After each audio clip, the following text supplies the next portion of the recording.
Salutations, ladies and gentlemen. My name is Brandon Martin, and welcome back to those who continuously persist to support my work here at S.E.E.D Truth Academy. Very thankful for all of you, and I'm really excited to get this piece of great work out to you. I've been wanting to do a presentation on this topic since around 2015 when I first came into contact with Mark's presentation on this. And I believe that it is prerequisite knowledge that is required to understand some of the things that I'm going to be talking about. So I highly recommend going back and watching his presentation on this, which you can find at theonegreatworknetwork.com or whatonearthishappening.com. Without further ado, let's get right into it. My presentation is called Over the Rainbow, the Secret Doctrine, and the Occult Origins of the Wizard of Oz. Today, I'm really excited to bring this deeper knowledge to you about the Wizard of Oz. And I hope that you find great value in this work. And I spent about 2 weeks working on this. So hopefully it is something that inspires you to go out and do your due diligence into these topics. And before we get started with all the content, I would like to dedicate this presentation to the author of The Wonderful Wizard of Oz, Elman Frank Baum, and to Mark Passio, two torchbearers of truth. To Baum, who veiled sublime wisdom in the dreamscape of Oz, which I have gained a great deal of insight from, where the yellow brick road winds through the psyche, stands as the ideal mirror of man's search for inner sovereignty and enlightenment. His work changed my life as a child, and now as a mature and aware individual, it has aided in my journey of the one great work. And to Passio, he who has tore the veil down with raw, unfiltered truth, shattering the illusion of external authority, restoring the knowledge of the cosmic law written not in books, but in the fabric of nature itself. You have helped me on my path to actualizing myself with the knowledge that I have and provided the inspiration to stand against all those who seek to destroy liberty and to be unwavering in the pursuit of the one great work. One inspired the child's spirit through the imagination. The other helped mature and raise the spirit. Before we get started here, it is very important to understand that what I'll be talking about here is very deep esoteric information, meaning information that is not commonly known to the public. But there is a great documentary called The Secret of Oz, directed by Bill Still, and it's interesting his name is Bill Still because this documentary is about the fractional banking reserve and fiat currency and central bankers of the Federal Reserve that have taken over not only this country, but all over. This documentary is extremely important, but it doesn't get to the esoteric, sublime nature of what Baum's true intent was when writing The Wonderful Wizard of Oz. Is it true that the allegory of the corruption with the central banking and Federal Reserve is stored in this? Absolutely it is. And I highly recommend anybody that's interested in that to go watch this documentary because it is very well done and it is so true. There is no doubt that this is a part of the allegory, but I'm not going to be talking about that here today. So I needed to bring that up for those who may have run into that knowledge and think that that is the only level to this movie, or those who have not even discovered that for themselves or discovered it online, etc., that maybe they might want to look into that after they watch this or even prior to watching this. Another thing is that I would highly recommend that you go and watch the presentation that Mark Passio put out, which is Everything I Needed to Know in Life I Learned from The Wizard of Oz. And this presentation is directly inspired and built upon his work. So the first thing is we have to ask the question, what is an allegory? A lot of people don't know what an allegory is. A story, poem, or picture that can be interpreted to reveal a hidden meaning, typically a moral or political one.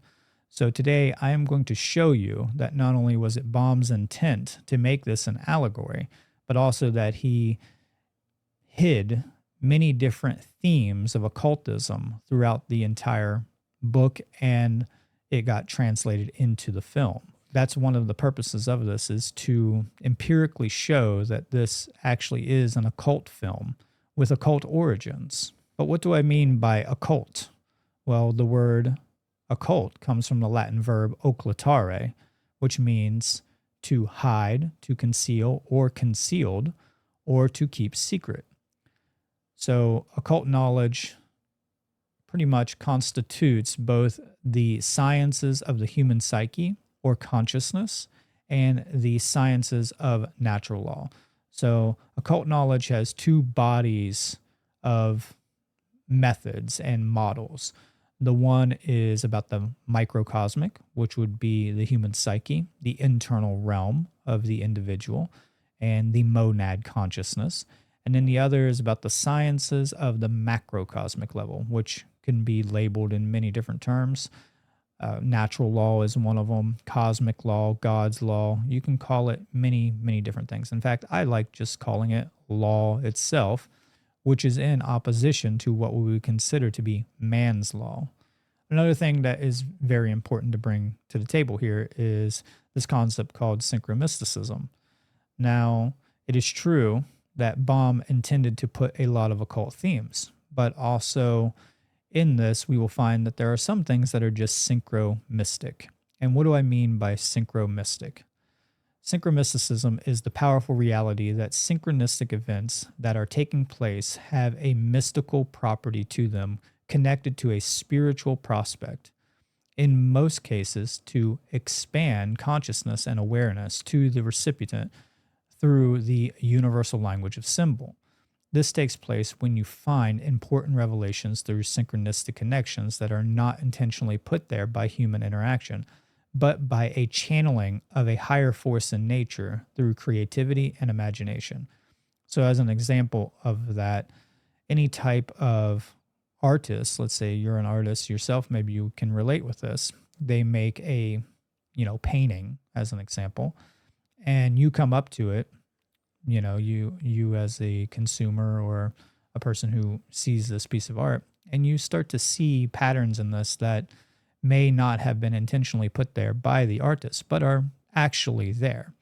So not patterns that actually don't exist, but definitely patterns, maybe political or moral ones, that are actually surfacing and being manifested into this art through the collective unconscious or through what we could call the collective creativity or imagination or a higher source, a higher spirit, or however you want to look at that.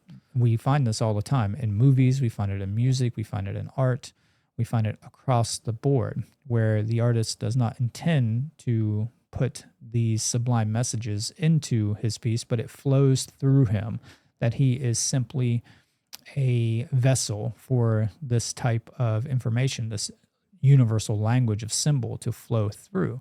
And it is de facto there. There's no question about it that it is the case that that's what is in the art piece. Now, of course, there are times where this is not the case, so we have to have the discernment to have a high quality level of pattern recognition that is conclusive to being able to prove that it is synchromystic. It's also very hard to prove intent, but in this presentation, I will show that Baum, I believe, and pretty conclusively, that his intent was to put occult themes throughout his entire, magnum opus, you could say. So who was Elman Frank Baum? He was born May 15th, 1956, and he died May 6, 1919. He was an American writer best known for writing The Wonderful Wizard of Oz, a work that would become the cornerstone of a 14-book series. In addition to the Oz series, he produced 41 other novels, 83 short stories, over 200 poems, and at least 42 scripts. So this guy was very, very active. And in fact, he was an occultist. He was directly involved, and his family was directly involved with the order of Theosophy, the Society of Theosophy, which I will show that. Before writing The Wonderful Wizard of Oz, Baum held a job for 14 months between January 25th, 1890 to March 21st, 1891, publishing and editing a South Dakota weekly newspaper called the Aberdeen Saturday Pioneer.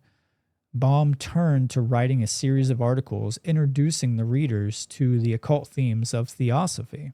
He dealt with Bulwer Lytton, one of H.P. Blavatsky's favorite writers, to whom she often referred, H. Rider Haggard, especially his novel She and Mabel Collins, whose Idol of the White Lotus and Light on the Path were already theosophical classics. It was 2 years after writing these pieces in the Saturday Pioneer that he officially joined the Theosophical Society. In the early membership rolls of the society, there are entry recording the application for membership of Elman Frank Baum and his wife Maud G. Baum of Chicago, Illinois on September 4th, 1892. They were admitted on the same day to the Ramayana Theosophical Society upon the recommendation of Dr. W.P. Fallone and M.M. Fallone, husband and wife. William P. Fallone was a prominent early member and one of the organizers of the American section in 1886. That's the American section of the Theosophical Society. The Baum's permanent diplomas or membership certificates were issued by the parent organization on December 5th, 1892. Baum's mother-in-law, Matilda Jocelyn Gage, had joined the society 7 years earlier when she was living in Fayetteville, New York. Her application and administration to the Rochester Theosophical Society are dated March 26, 1885. She was recommended by Josephine W. Cables and E.M. Sassville. So Baum wrote for this Aberdeen Saturday Pioneer, and he started to inject occult themes into his articles. On January 25th, 1890, he wrote, "Amongst the various sects too numerous in America today who find their fundamental basis in occultism, the Theosophical stands preeminent both in intelligence and point of numbers. Theosophy is not a religion. Its followers are searchers after truth. The Theosophists, in fact, are the dissatisfied with the world, dissenters from all creeds. They owe their origin to the wise men of India and are numerous, not only in the far-famed mystic East, but in England, France, Germany, and Russia. They admit the existence of a God, but not necessarily of a personal God. To them, God is nature, and nature is God." It goes on to state in February 22nd, 1890, there is a strong tendency in modern novelists towards introducing some vein of mysticism or occultism in their writings. Books of this character are eagerly bought and read by the people, both in Europe and America. It shows the innate longing in our natures to unravel the mysterious, to seek some explanation, however fictitious, of the unexplainable in nature and in our daily existence. For as we advance in education, our desire for knowledge increases, and we are less satisfied to remain in ignorance of that mysterious fountainhead from which emanates all that is sublime and grand and incomprehensible in nature. In the same article, he states, "The appetite of our age for occultism demands to be satisfied, and while with the mediocrity of people will result in mere sensationalism, it will lead in many to higher and nobler and bolder thought, and who can tell what mysteries these braver and abler intellects may unravel in the future ages." So we can see through these simple articles, prior to him writing The Wonderful Wizard of Oz, he is directly stating that he supports not only theosophy, but occultism, and that there is a huge desire for occult literature and occult knowledge taking place at this time. And he was injecting this into his writings, which you're going to find throughout all of his writings, whether they're his poems, his scripts, or his novels. This is another quote that I found by him, cited by Heron73. "It was pure inspiration. It came to me right out of the blue. I think that sometimes the great author has a message to get across, and he has to use the instrument at hand. I happen to be that medium, and I believe the magic key was given to me to open the doors to sympathy and understanding, joy, peace, and happiness." So Baum was a very inspirational person. He was very connected to this aspect of the child spirit. And he was trying to inspire the youth to get in touch with their heart-based consciousness. And I'll show that as we move forward. As a member of the Theosophical Society, Baum absorbed the spiritual philosophies put forth by Helena Blavatsky and others, which emphasize universal brotherhood, the evolution of consciousness, and the hidden unity behind all religions and mythologies. And the Theosophical Society's main phrase is, there is no religion higher than truth, which I can't agree more. Although we must not throw the baby out with the bathwater, because as the Theosophists would tell you, there's great truth within religions if you have the eyes and the discernment to dive deeply into it. Also, it's very important to note here that the Theosophical Society's symbol is a mixture of Eastern occultism and Western occultism. And you can see that through the Ouroboros, the Seal of Solomon or the Star of David, the Egyptian Ankh, etc. So this is a section from the American Theosophist, a magazine that was being published late 1800s into the early 1900s. And this is from number 74 in 1986. Although readers have not looked at his fairy tales for their theosophical content, it is significant that Baum became a famous writer of children's book after he came in contact with Theosophy. Theosophical ideas permeate his work and provided inspiration for it. Indeed, The Wizard can be regarded as theosophical allegory, pervaded by theosophical ideas from beginning to end. The story came to Baum as an inspiration, and he accepted it with a certain awe as a gift from outside or perhaps from deep within himself. Now, the image on the screen here is not of that actual number 74 magazine. I actually couldn't find it. It was very difficult to find online, very rare. But this is from October 1913, and it's stated the greatest woman in the world.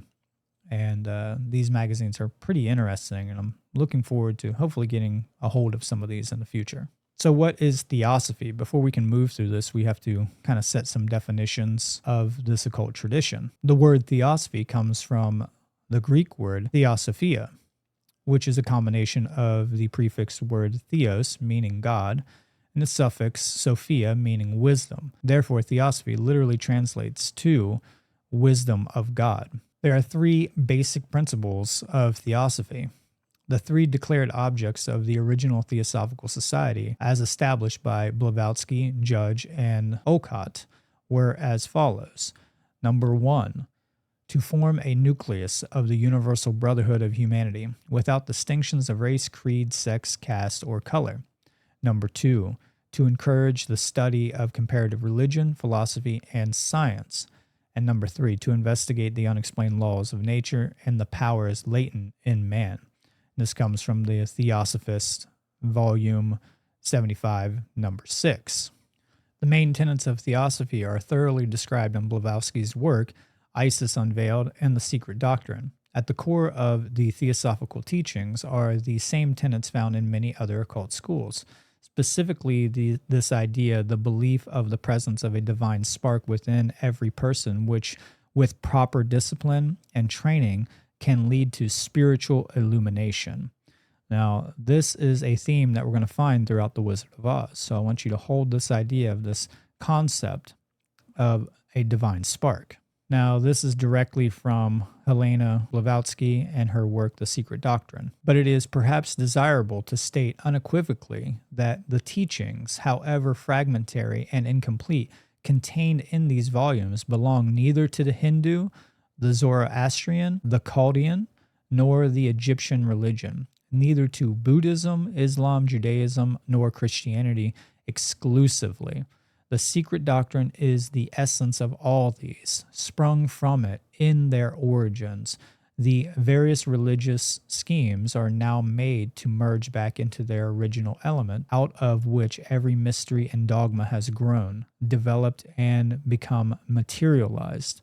Now, this is a very, very important statement, because what she's stating is that there's this form of syncretism going on, and that all these religions and all these traditions have at its roots these principles, this idea of the divine spark and the understanding of the cosmic or natural laws. Now, before we move forward here, it's important for me to tell you that Helena Blavatsky's work is very controversial, and it didn't become that way until the Great War and World War II. Her work was taken and corrupted and perverted by dark occultists of that time to create this idea of theozoology, which then the Third Reich ran amok with. And in fact, a lot of very psychopathic and sociopathic people still tried to use her work to bolster their claim while simultaneously misunderstanding what Helena Blavatsky was bringing to the table. And not only her, but all of the other individuals that were helping to create this collection of occult knowledge. Helena's attempt was to bring the Eastern traditions back into the West, specifically the eschatology of the East. She had spent some time in Tibet, and she there was initiated into the Eastern mystery schools, where she supposedly had a deep channeling of these mysteries, not only from her initiation and her process, but supposedly from some form of higher force that allowed her to see these things. And she wrote about this in all of her work. But one of the main things that she was trying to bring back to the West, which has declined in the occult traditions at this time period, was this eschatological idea of the resurrection of the spirit, not the flesh. And in the East, we find this, and in her work, the Theosophical Glossary on page 23 and 24, this is a statement about this idea of bringing the eschatology back into the West. Antakarana is the idea of this resurrection. The term has various meanings which differ with every school of philosophy and sect. Thus, Sankarakarya, I don't know if I'm pronouncing that right, renders the word as understanding, others as the internal instrument of the soul formed by the thinking principle and egoism, whereas the occultists explain it as a path or bridge between the higher and lower manas, or the bridge between different dimensions of the mind, the collective mind, the divine ego, and the personal soul of man. It serves as a medium of communication between the two and conveys from the lower to the higher ego all those personal impressions and thoughts of men which can, by their nature, be assimilated and stored by the undying entity and be thus made immortal with it. These being the only elements of the evanescent personality that survive death and time. It thus stands to reason that only that which is noble, spiritual, and divine in man can testify in eternity to his having lived. Now, this is very crucial to understand. It's very advanced as well to understand this idea of bringing this concept of the Akashic records and the idea of the Antakarana is crucial to the evolution of the occult mystery schools and the reinitiation of the eschatology coming from the East, because the East preserved this idea of the resurrection of the spirit, whereas the West went down this decadent path of the resurrection of the physical flesh, specifically with Christianity. There's a lot more to that, and I hope to explain that further in my occult series in the future. Another crucial thing is to understand how in the Second Great War, the Third Reich got a hold of her information, as I was stating, and this concept of theozoology mixed this idea of social Darwinism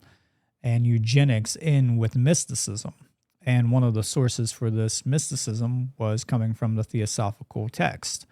But it was a complete perversion of the original intent and the original meaning. And anybody who has studied this can understand. As an example of this, they had the term human races. Well, she wrote in her books the term human races, which was this allegorical process of the evolution of the 7 stages of man, which had become literalized.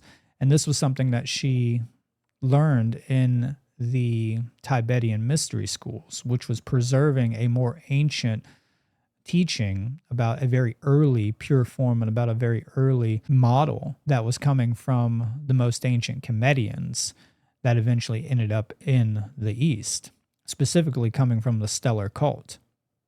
And I will be talking about the stellar, the lunar, and the solar cult in this presentation in correlation to the Wizard of Oz. But my main point here is that it is very clear when you read her work and other theosophical work that it has nothing to do with racism. It has, in fact, something more pure in it, which is about reuniting the balkanized eschatology and this attempt to reunite the East and the West together through the theology and the occult traditions. Now, before we move forward, I am expecting that you have already watched a movie. Now, unlike my normal work, because I do get really, really deep into cinematography, camera framing, the psychology, the symbolism within films, I am not going to be breaking down this movie scene by scene like I normally would do. Try to bear with me here as we move through this, because I'm going to be just building upon the esotericism and the symbolism, and I expect that you have already watched this and you have at least a decent memory. So if you haven't watched it, I recommend going back and watching it so that you can follow along with me. So in the movie, Dorothy has the song, she sings the song Somewhere Over the Rainbow. And the song was specifically written for The Wizard of Oz, which came out in 1939. And that's very crucial, and we'll talk about that here shortly. But this idea of the rainbow is extremely significant in all the occult traditions. In the occult traditions, the rainbow is viewed as a bridge between the physical world and the spiritual realm. This idea is often associated with the concept of ascension or reaching higher levels of consciousness, and a paradigm shift from the material mind or a material mind to a spiritual mind. In Theosophic philosophy, which in part derived knowledge from the Vedic scriptures, the rainbow bridge is known by the term Antakarana, which is in Sanskrit. So this is what she was talking about, the bridging between polar opposites, the unity of the East and the West, the unity of the spiritual and material, the balancing agent of spirit in the flesh, head in the clouds, but feet firmly on the ground. And we find this theme throughout not only this movie, but we find it in many other movies such as Eyes Wide Shut. And a lot of dark occult stuff gets associated to this. But in this movie, this is a very, very important positive aspect. Now, the rainbow is specifically a 7-color spectrum, seemingly from our naked eye, obviously. And this concept gets tied in to the Eastern Vedic tradition of the chakras with these 7 chakra systems, the 7 vortices of the meridian and the nervous system of the human body. And this idea of the kundalini raising, right? And it's interesting because that word kundalini, kunda, means the yoni, which is the female reproductive or the sacred feminine aspect. And then the lini or linen or line is the masculine. Okay, so the word kundalini literally is the balancing between the masculine and feminine. But they create this helix shape similar to how we model our DNA strands up from the root chakra to the crown chakra. And in this tradition, the rainbow bridge is also very symbolic in the occult traditions, West and East. But the idea is that there's a source light, a source divine spark, right? And this is considered to be white light or white sunlight, which then passes through a glass prism and then creates this rainbow spectrum. This also correlates to the musical notation of the diatonic scale, which is of 7 notes. So this sacred number 7 is extremely important. And if you think back, I talked about the 7 phases or 7 stages of human evolution, which is about this idea of this successional 7, which is extremely deep, and it goes all the way back to the most ancient stellar cult. But the 7 is extremely crucial to understand when it comes to Theosophy, but also any of the occult mystery traditions, because it is a prospect for a more spiritual rather than the material ideology and ideal, you could say. In fact, when correlating to the chakra system, the highest of high is the seventh chakra. And this is extremely important because the seven is indicative of the highest of high, the one great spirit. Also, we have the seven liberal arts that correlates to this as well, the quadrivium, and the trivium. So there's a lot to the seven, but we're not going to get too deep into all that here. So at the beginning of the movie, she runs into this individual who is called Professor Marvel, and it states here on his carriage, acclaimed by the crowned heads of Europe. Let him read your past, present, and future in his crystal ball. So Dorothy approaches this guy and she says, oh, please, Professor, why can't we go with you and see the crowned heads of Europe? Professor Marvel says back, do you know any? Oh, you mean the thing? Yes, well, I never do anything without consulting my crystal first, which then he leads her to the crystal ball. When she comes in, he says, that's it. And then Dorothy sits down on the chair.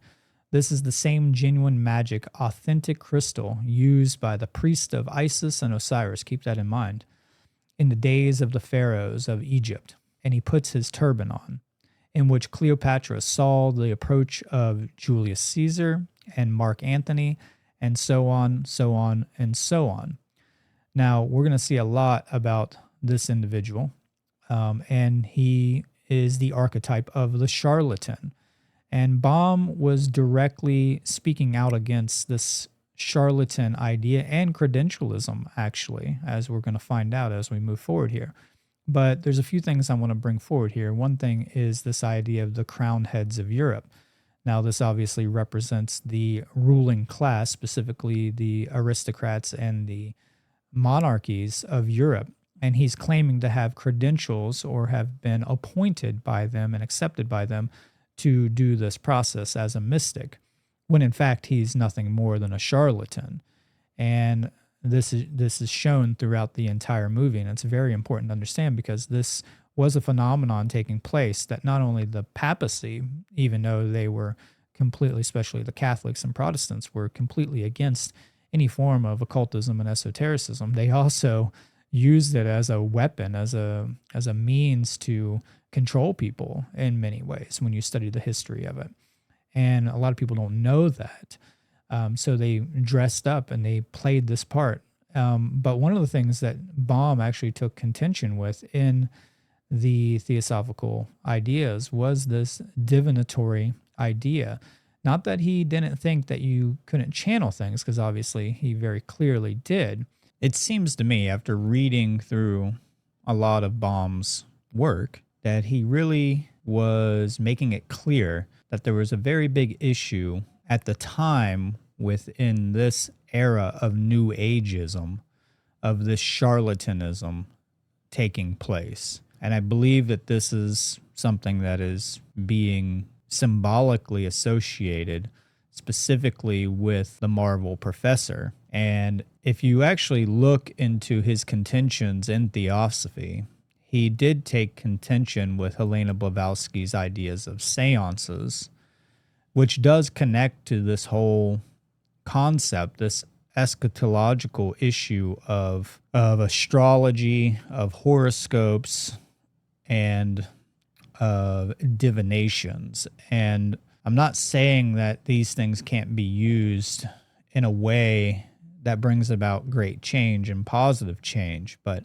obviously we see that a lot of it is just pseudoscientific, and most of it doesn't give you any real sense of self-knowledge, at least in the modern day. And this was occurring quite a bit, coming out of the Middle Ages, coming out of the Enlightenment, and moving forward in history to our modern time. So I believe this is a good example of that issue that he's pointing out. The other thing that should be stated here about this is that these are very complex forms. These are very complex models of more ancient, solidified, and more pure traditions, rites, and rituals. And we also need to make it clear that it is because of these individuals that we do find this information. So, for example, it is because of the gypsies, it is because of the fortune tellers that we do have wide access and connection to this ancient tapestry and ancient models of a much deeper knowledge from the ancient minds and the elders. So we have to give them credit for being able to be part of the caravans out of the Nile Valley to bring this knowledge to us.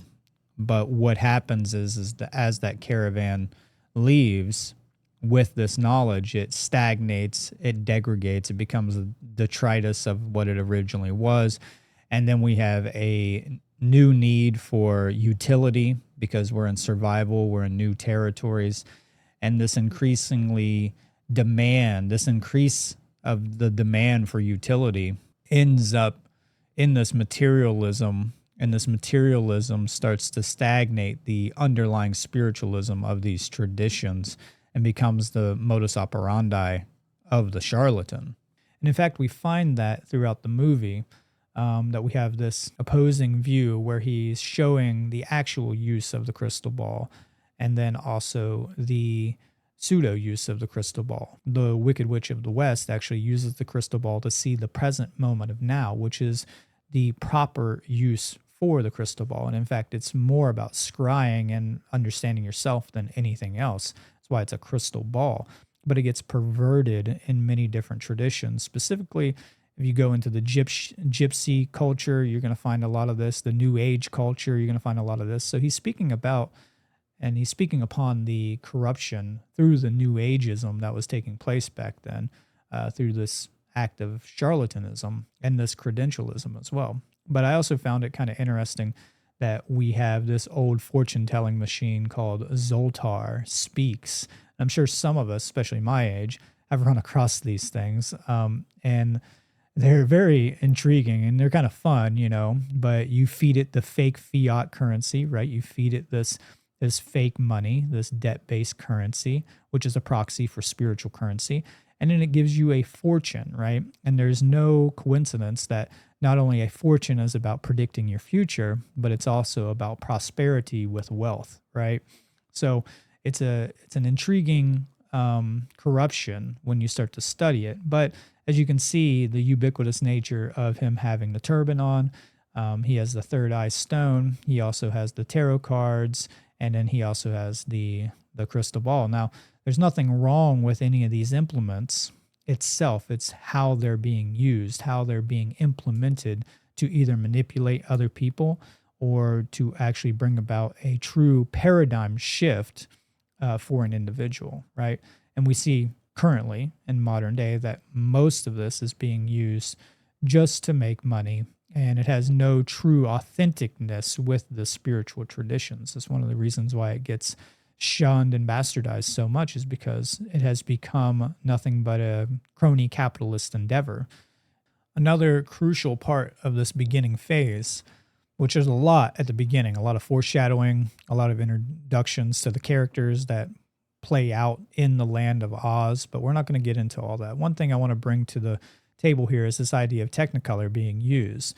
This movie came out in 1939, and at the time, there was very, very few color films, if any at all.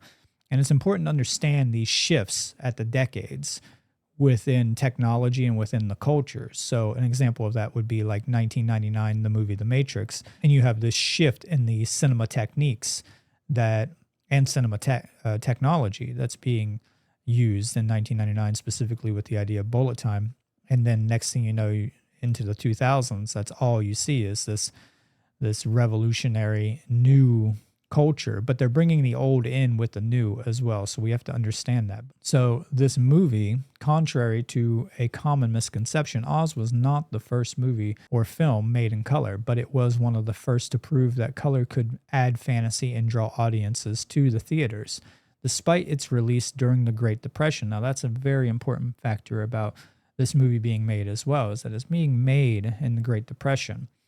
The Technicolor Corporation had been in business of making movies since 1917, but the high costs and complexity of the method, as well as the poor state of the American economy, kept color movies from becoming the standard for decades. Technicolor wasn't a type of color film, Instead, it was a process in which a specially modified motion picture camera recorded the same scene through colored filters on 3 separate strips of black and white film, each either with a red, green, or blue filter. The film strips were then tinted cyan, yellow, and magenta and combined together to achieve the full spectrum of colors that we see in the movie.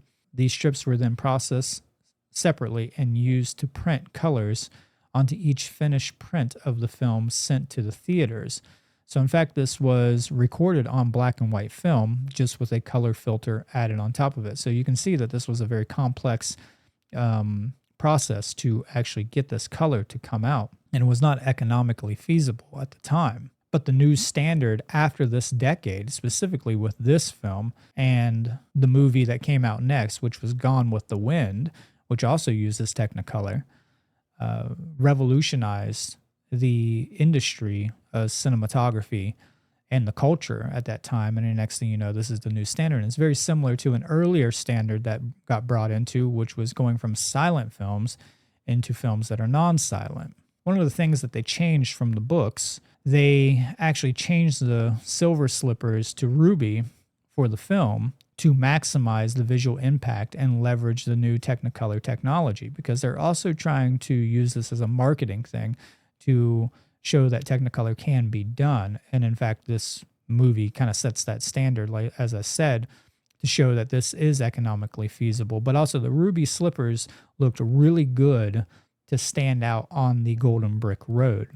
And that's one of the reasons why they chose that. And this is a form of synchromysticism when we get into explaining what the ruby slippers and the silver slippers actually mean later on. So keep that in mind for the end of this presentation. This idea of shifting from a grayscale world, a mundane, plain world, into this vibrant, gorgeous world of the Land of Oz was actually in the books, and I'll demonstrate that here. So in chapter 1, when Dorothy stood in the doorway and looked around, she could see nothing but the great gray prairie on every side. Not a tree nor a house broke the broad sweep of flat country that reached the edge of the sky in all directions. The sun had baked the plowed land into a gray mass, with little cracks running through it. Even the grass was not green, for the sun had burnt the tops of the long blades until they were the same gray color to be seen everywhere. Once the house had been painted, but the sun blistered the paint and the rains washed it away, and now the house was as dull and gray as everything else. When Aunt Em came there to live, she was a young, pretty wife. The sun and wind had changed her too. They had taken the sparkle from her eyes and left them a sober gray. They had taken the red from her cheeks and lips, and they were gray as well. So as we can see here, Baum is depicting the mundane world, the boringness, the lack of vibrancy, the lack of life, the lack of imagination, the lack of color in this terrain that he's explaining here. So in chapter 2, after she is swept away by the tornado and then she lands in Oz, it goes on to state, Dorothy sat up and noticed that the house was not moving, nor it was dark, for the bright sunshine came in at the window, flooding the little room. She sprang from her bed and, with Toto at her heels, ran and opened the door. The little girl gave a cry of amazement and looked about her, her eyes growing bigger and bigger at the wonderful sights that she saw. The cyclone had set the house down very gently for a cyclone in the midst of a country of marvelous beauty. There were lovely patches of greensward all about, with stately trees bearing rich and luscious fruits. Banks of gorgeous flowers were on every hand, and birds with rare and brilliant plumage sang and fluttered in the trees and bushes. A little way off was a small brook rushing and sparkling along between green banks and murmuring in a voice very grateful to a little girl who had lived so long on the dry, gray prairies. So as we can see, he's very clearly depicting a paradigm shift. So somewhere over the rainbow, or through this other type of bridge, which is a tornado or a spiral, which leads me to my next slide. So this tornado symbolism is extremely important because it is indicative of the spiritual path.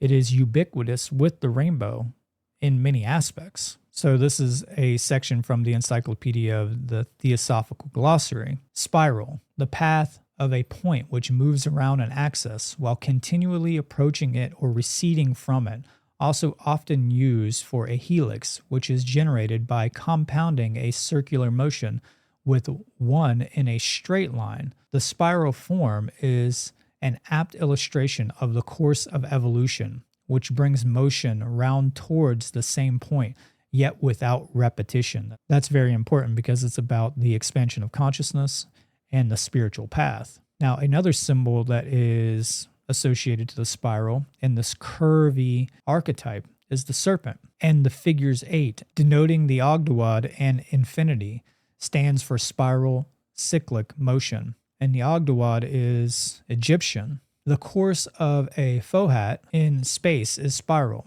and spirit descends into matter in spiral courses, repeating the process by which a helix is derived. Form a circle produces a vortex. The complicated spiral of cosmic evolution bring the motion back to the point from which it started at the birth of a great cosmic age. Now keep that in mind. First thing I'm going to bring about when we're talking about this spiral is that it correlates to a lot of the motifs and models used in many of the mystery schools. One of the eldest, which would be the Freemasonic tradition, in the second degree of Freemasonry known as the Fellowcraft. Now, the second degree is about going inwardly in the spiral, back into the self, going into the temple. So we see it being depicted here in the tracing board on the far right as a temple. And your job is to go into the temple. And this is also indicative of the symbolism of the winding staircase and the spiral staircase, which is used often in Freemasonry, specifically the second degree of the Fellowcraft. And the idea here is that when you take this journey, you don't know where you're going to end up. When you climb the spiral staircase, you can't see the destination. You just take this sort of leap of faith or this climb of faith, and you have to trust in the process. So another part of this second degree is that it's about finding your true care, your true empathy and sympathy. It's about doing the shadow work because you have to go within into the inner temple or the inner mansion and open the doors of all the things in the subconscious and the unconscious and bring light into it. So it's about bringing consciousness into the unconscious and trying to bring awareness to those things and deal with those things within each room in that inner temple. But the motif of the spiral is also laid out in the movie The Wizard of Oz on the spiral road, with the beginning of the yellow brick road, which starts out as a spiral from a center point outwardly. Now, as the glossary stated, there's two pathways for a spiral, one internal and external. The center point represents truth, source, and spirit, and then the pathway out from that center point represents the journey, the maturity, the journey of maturity, the journey of gaining experience. And we all know this. We're all growing from birth into adulthood, etc. And we have to, spread our wings and learn to fly outwardly away from the center point, right? So away from the nest. And this is a journey of finding true gnosis as well. So the first process is to come from source outwardly in the spiral motion, out into the world. And that's what happens to Dorothy in this movie. She gets wrapped up in the twister, which then throws her into a new world, a paradigm shift of her consciousness, a whole new perception about reality and about herself. So this twister is completely ubiquitous, not only with the golden pathway of enlightenment or the golden brick road or the yellow brick road, but also the rainbow bridge, which is a bridging between two opposites. Now, once we get to a certain point, our journey is to go back inwardly to find ourselves again, to find truth. And I spoke about this in my most recent episode, talking about the circled dot, because the more pure form of this symbol of the spiral is technically the circled dot. And we want to take that journey back inward. That's really where no man has truly wanted to go before, which is deeply within the self and to face what's going on within ourselves, within our own psyche. And so that center point, again, represents truth, spirit, and source. And then we take that journey back to the center, the inward journey of self-gnosis rather than the external and the material gnosis. So this is more spiritual gnosis than the material gnosis, which comes from the outward spiral journey. And it's important to understand that in this movie, she starts out, at least in the Land of Oz, at the center point of the Golden Brick Road, and then she ends up back there at the end of the movie as well, or towards the end of the movie. So she does this full process, this cycle of the spiral outward and then the spiral inward. All right, let's move on. So before we can get deeper into this movie, we need to bring about some basic understanding of the character archetypes. Specifically, we're going to talk about their correlation to the tarot, the minor arcana and the major arcana, and then also to the elemental powers. So Dorothy in the minor arcana of the tarot represents the Ace of Pentacles, or Pentacles itself, but on the screen here I have the Ace of Pentacles, and this represents the material plane. And so the elemental power is that of earth. And you can see the alchemical symbol for the elemental power of earth on the screen right now. And if you look at the tarot card, we have a natural phenomenon of a higher force that's providing a pentacle or a coin. And this is symbolic of the natural forces, the phenomenons of spirit, providing aid for those who call upon it and who align themselves to spirit. Now, Dorothy's name comes from the Greek Dorothea, meaning gift from God, the prefix doron, which means gift, and then the suffix theos, which is interesting because we have Theosophy, and the theos is God, right? So theos and Sophia, and then the gift of God, the wisdom of God, and then the gift of God. So the Ace of Pentacles symbolizes the seed of material manifestation, the grounded potential for physical abundance, stability, and prosperity, the foundation for growth, health, and security, the materialization of the spiritual work into the world. One of the correlations that can demonstrate that this is the case is her name. She is the gift from God, which is the material plane in an esoteric sense, or even a theosophical sense. But moving on, in the major arcana, she represents the Fool, which is originally called the Soul or Soul card. And the first thing I would like to bring attention to is the ubiquitous nature of the design, the aesthetic design. So if you look at Dorothy, she has her companion, Toto. She also has her flower bouquet, and she is dressed in a very elegant dress, and she is very, her complexion is very bright, very young, youthful, symbolizing the initiate. So if we look at the Fool card, you can see the identical symbolism taking place. You have the companion dog, you have the flower in the hand, you also have the basket, which correlates to the bag, the traveler's bag, the nomad's bag, and then you have an elegant attire taking place, very youthful, very nonchalant, very careless, and the Fool is taking a leap of faith. So he or she is stepping off of the cliff, which symbolizes this idea of having faith in the destination, having faith in the journey as well. And this is what Dorothy does. She takes this leap of faith to find truth, to find inner gnosis, to, dissolve the ego, and also to deal with the evils that are in the world and in herself, which she has to do it within first to do it in the external. So the Fool card is an archetype of the divine child, pure potential, innocence, and the beginning of the spiritual journey, or the initiate. So she is literally the initiate. A young traveler taking a leap of faith into the unknown, the risk of awakening, often accompanied by a dog, which symbolizes instinct, intuition, protection, or the unconscious calling to awareness. And we're going to talk a lot about Toto in this, because Toto is extremely important. So the first character that Dorothy meets on the path is the Scarecrow. And the Scarecrow is the archetype of the seeker of truth, who thinks he has no brain, but yet demonstrates reason, wit, and discernment through his journey once he has awakened. And he is correlated to the Tarot Minor Arcana Ace of Swords suit, or the Sword suit, and the Ace of Swords card. And the Sword suit represents the mental plane, and the elemental power is governed by air. So he lacks intellect, he lacks the left brain modality, and he is looking to achieve that.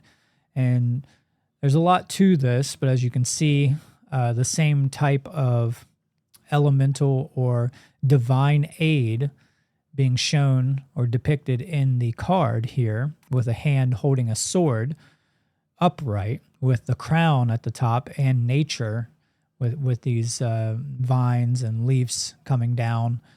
And this is extremely crucial to the Scarecrow. So the Ace of Swords represents the pure force of truth, the piercing light of higher intellect, and the beginning of conscious awareness. The sword of truth, like Excalibur, forged to defend natural law. I see that I have a typo in there. I will fix that. But yes, the sword of truth, like Excalibur, forged to defend natural law. And that is literally what he does. And we have the alchemical symbol for air, which is the upward facing triangle with the horizontal line towards the top where the capstone would be. The Scarecrow also represents the straw man. So in intellectual concerns, we have the straw man fallacy. And the Scarecrow represents this being that is empty, a proxy for something else. And the only thing that he has is straw in his ears and in his body. So he has no substance besides dry straw that can be burned up really easy, which is his weakness. So in the major arcana, he represents the hermit. The hermit is an extremely powerful symbol. And this also correlates to why he is seeking intellect. The hermit is the torchbearer of truth and the archetype of the inner seeker, the solitary initiate who withdraws from the world to find truth, wisdom, and inner light. The withdrawal from mass consciousness, herd mind, or groupthink to access natural law and inner gnosis. But he's also one who brings that back. He's also the wise elder who brings that about. And we'll see how that plays out for his character through the movie, that the hermit or the Scarecrow demonstrates this wise elder.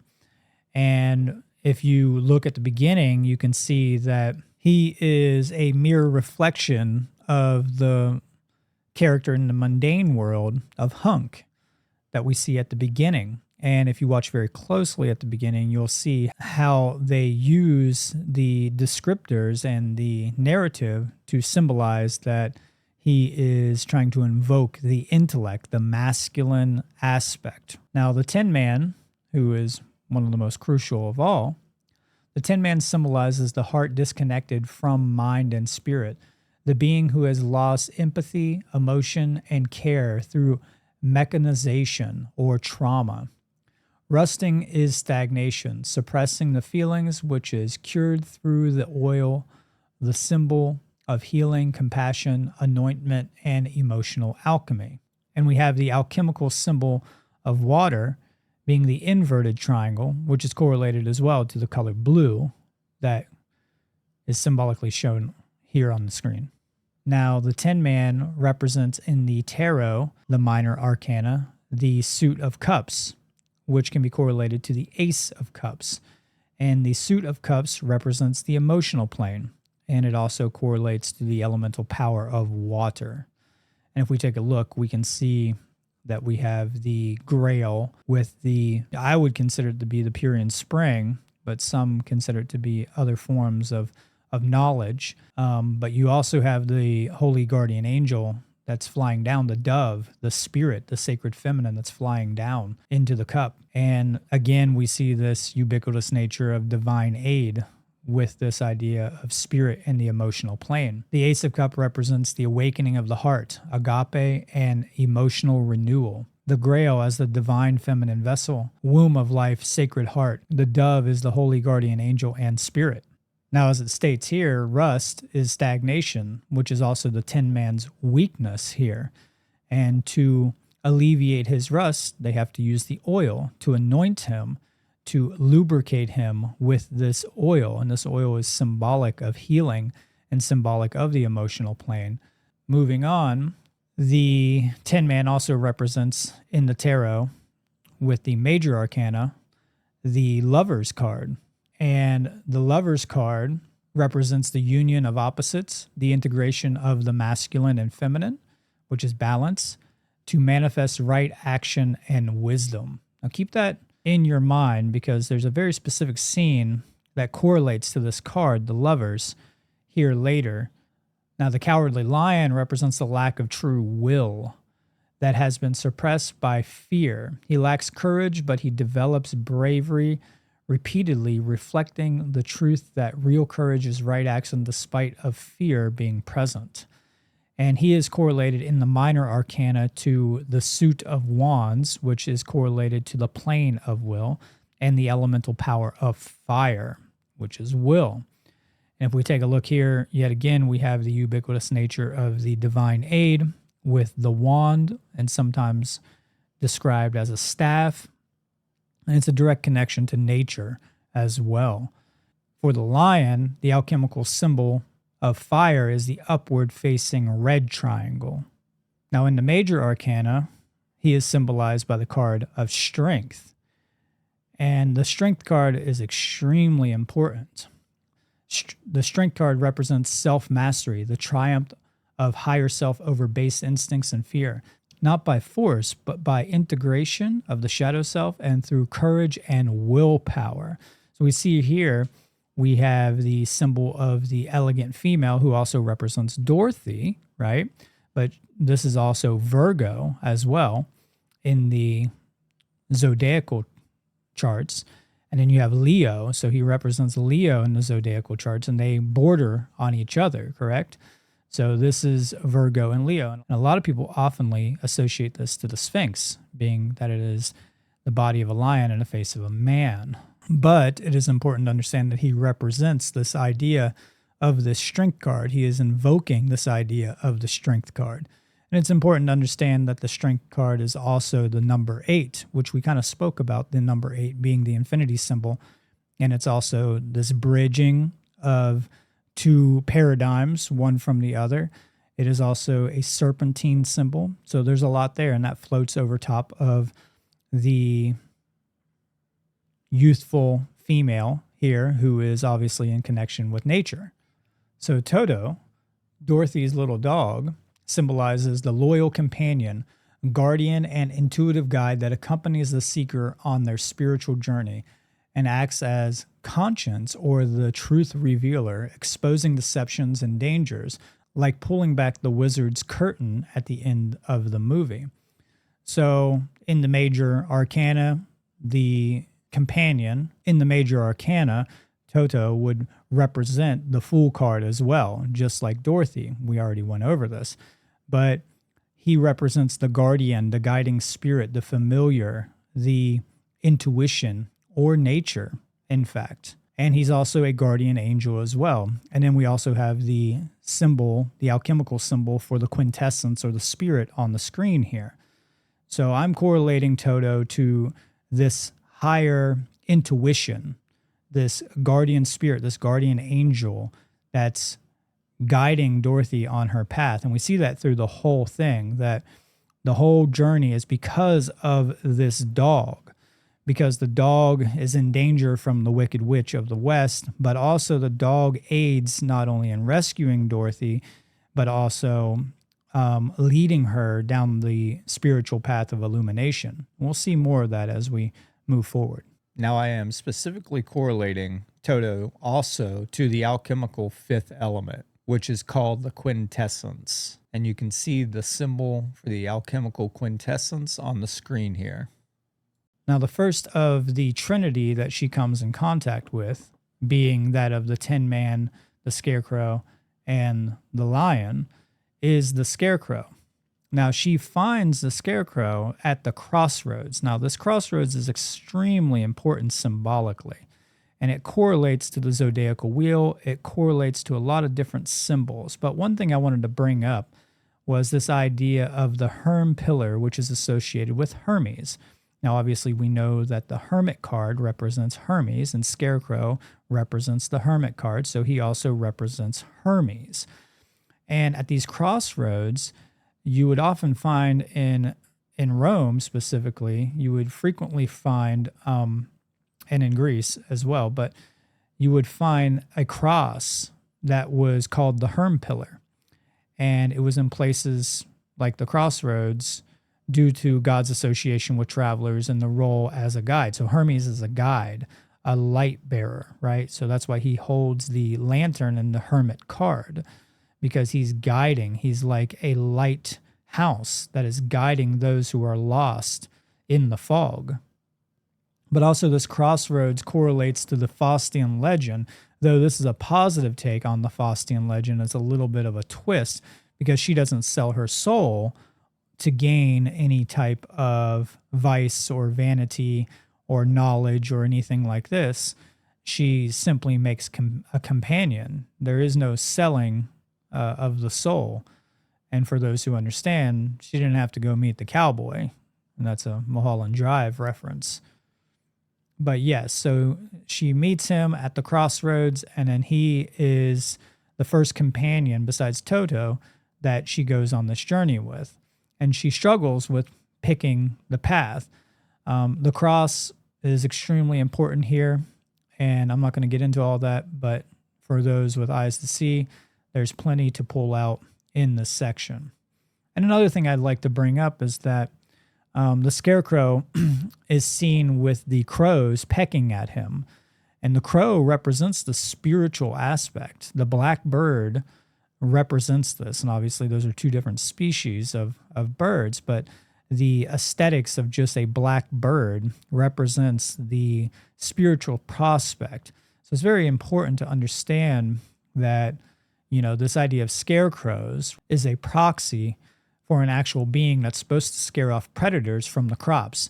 And the crops represent this journey of growth and decay. So the crops are directly correlated to the hero's journey, and that being of Dorothy. So it's no coincidence that's the first thing that she comes down on this golden path once she is initiated is a crop with crows in it, which is a spiritual aspect where she needs to plant her seeds because she is the earth. She represents that pentacle card. She represents the seed planting, the spring season, and we'll see more of that here shortly. Another thing that I'd like to bring to the table here is that there's a chronological order of the triune aspect that is taking place with thoughts, emotions, and actions. And thoughts comes first. Thus, this is also why the Scarecrow comes first. So, as they progress, the Scarecrow and Dorothy come into a forest.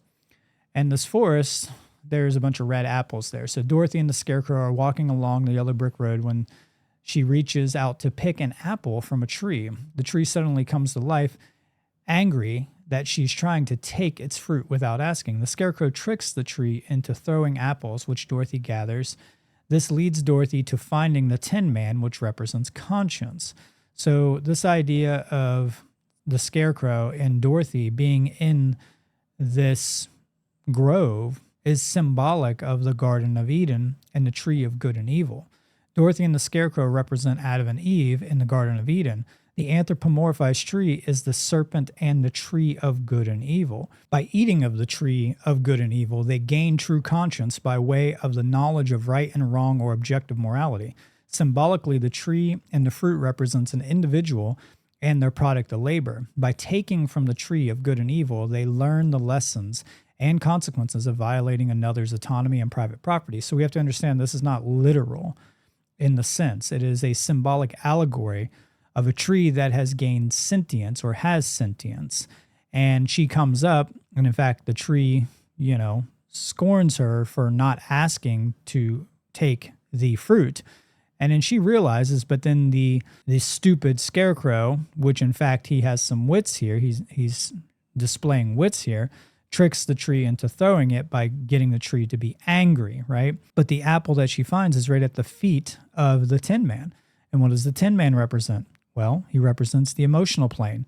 He represents conscience, the knowledge of right and wrong. So she gains true conscience by going down this path, by understanding this gnosis of doing something that she probably shouldn't have been doing. She even apologizes for it during the whole scene, but it is important to understand that Baum was not Christian in any way, and he's trying to demonstrate the allegory. God warns Adam and Eve to not eat from the tree, and the serpent tempts them, and the tree is the fruit bearer of conscience, which brings them closer to God. And this is all an allegory, and it is in a perverted form, but this is how I look at that allegory. And also that the sacred masculine and sacred feminine are coming together in union, which creates conscience. So now let's take a look at the three aspects of consciousness. The three aspects of consciousness are thought, emotion, and action. And they directly correlate to the trinity here of the scarecrow, the Tin Man, and the cowardly lion. The scarecrow is thought, intellect. The Tin Man is emotions, the care. And then the lion is courage or willpower, which is action. And the one who unifies them, that brings them all together, is Dorothy, the grounding agent, the unifier, you could even say. She is the initiate. She's the one who solidifies and calcifies all three of these alchemical components, or these components of consciousness, into one to create right action and to create wisdom. Now, before moving on from this section, the next person that Dorothy meets is the cowardly lion. And this solidifies the unification of the Trinity. And these three aspects also represent the brain, the heart, and guts. So not only does it represent the thought, emotion, and action aspects, but it's also the trinity of the biology. And you can recognize this because when we say, do you have guts? Meaning, do you have the courage to do something? And this correlates to the 7 chakra system, specifically that of the solar plexus and the Muladhara, the lower spheres of the chakra system. But to be one, to be in unison, you have to have all of these aspects in alignment. So now let's correlate this to more Freemasonic symbolism here. And you're going to find a lot of different traditions in this, because Theosophy takes from many, many different traditions. And Freemasonry is one of the oldest, if not the oldest of all of them, which goes back to totemic sociology, and the stellar cult is what it really goes back to. But the first degree of Freemasonry, which is called the Entered Apprentice. And this tracing board is given to the initiate to study, and is a lifetime worth of study. There's so much symbolism in this one tracing board. And I don't have enough time to explain all of this, but I have explained this pretty thoroughly in many different presentations. And in fact, if you want to learn more about this, I would go to Mark Passio's work, or even Douglas Martin or Nate Cap's work at the Cubbyhole. So we have these 4 archetypes being correlated here. The left pillar represents the pillar of strength.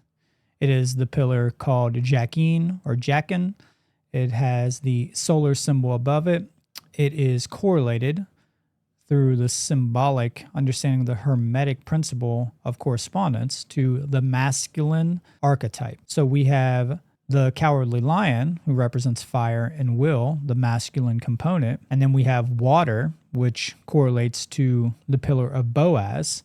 And this pillar represents the aspects of consciousness, which are the emotional plane. And it has the moon symbolically placed at the top of it, which is a sacred feminine principle. And then we have the middle pillar, which represents air, which is intelligence in this correspondence.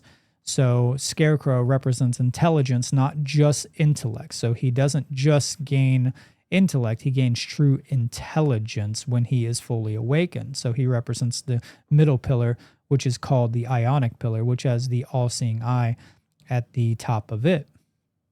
And then Dorothy rightfully represents the foundation of all of these, which is the checkered board floor. So she represents the earthly plane, as stated before, and that's what the checkered board floor can represent. It represents many different things, such as ignorance, and it represents the initiation point. It represents the floor of the temple, the place where the initiation takes place, and then you climb Jacob's ladder, the ladder of the sun, up to illumination and enlightenment. In the Freemasonic tradition, there is a very well-known myth of Hiram Abiff, who was hired by Solomon to build the Temple of Solomon. And in this tradition, in this myth, you have what is called the three ruffians. Now, these three ruffians are who murder Hiram in seeking for God's knowledge or the word of God.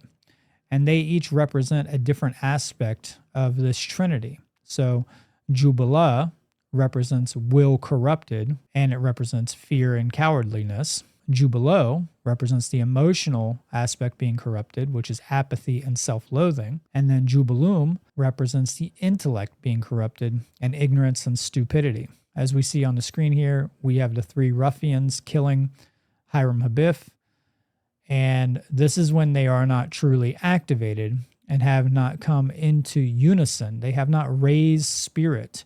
They have not raised their own consciousness and found internal unity and got away from internal dualism. And symbolically, the third degree is associated with this death and resurrection of Hiram. And this is the Master Mason tracing board here of the third degree. And the coffin represents death, which does correlate to the Osiris ritual and mythos. I'm not going to get into all that here. And at the top of this coffin, we have the sprig of acacia, which represents the resurrection of the spirit, not the flesh, but of the spirit. This is extremely important in the eschatological theology when it comes to this symbolism, which is the tree that represents resurrection. And so this is symbolically not only correlating to the resurrection of the high ram, the Hiram, but also of the trinity of will, emotion, and intellect to create unification. And H.P. Blavatsky says, "There is no danger that dauntless courage cannot conquer. There is no trial that a spotless purity cannot pass through. There is no difficulty a strong intellect cannot surmount." So this correlates to that Holy Trinity again. So now let's take a look at how these four elements and four archetypes can be correlated to the quartering of the year and the four seasons. So obviously we have Dorothy, who represents spring, and she is ruled by Taurus in the zodiacal wheel of the 12 houses, which are all separated by 30 degrees. So when you see the constellation of Taurus, it's time to get the bowl out to start plowing the garden.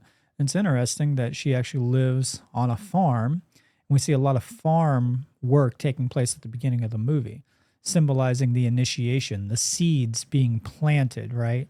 Because this idea of agriculture is directly correlated to this hero's journey. So we have the spring equinox, which is the beginning of the new year. And then we have the summer solstice, which is the apex of the year. And then we get to the season of summer after the summer solstice. And this is ruled by Leo, the lion, the constellation of the lion, which is the fire.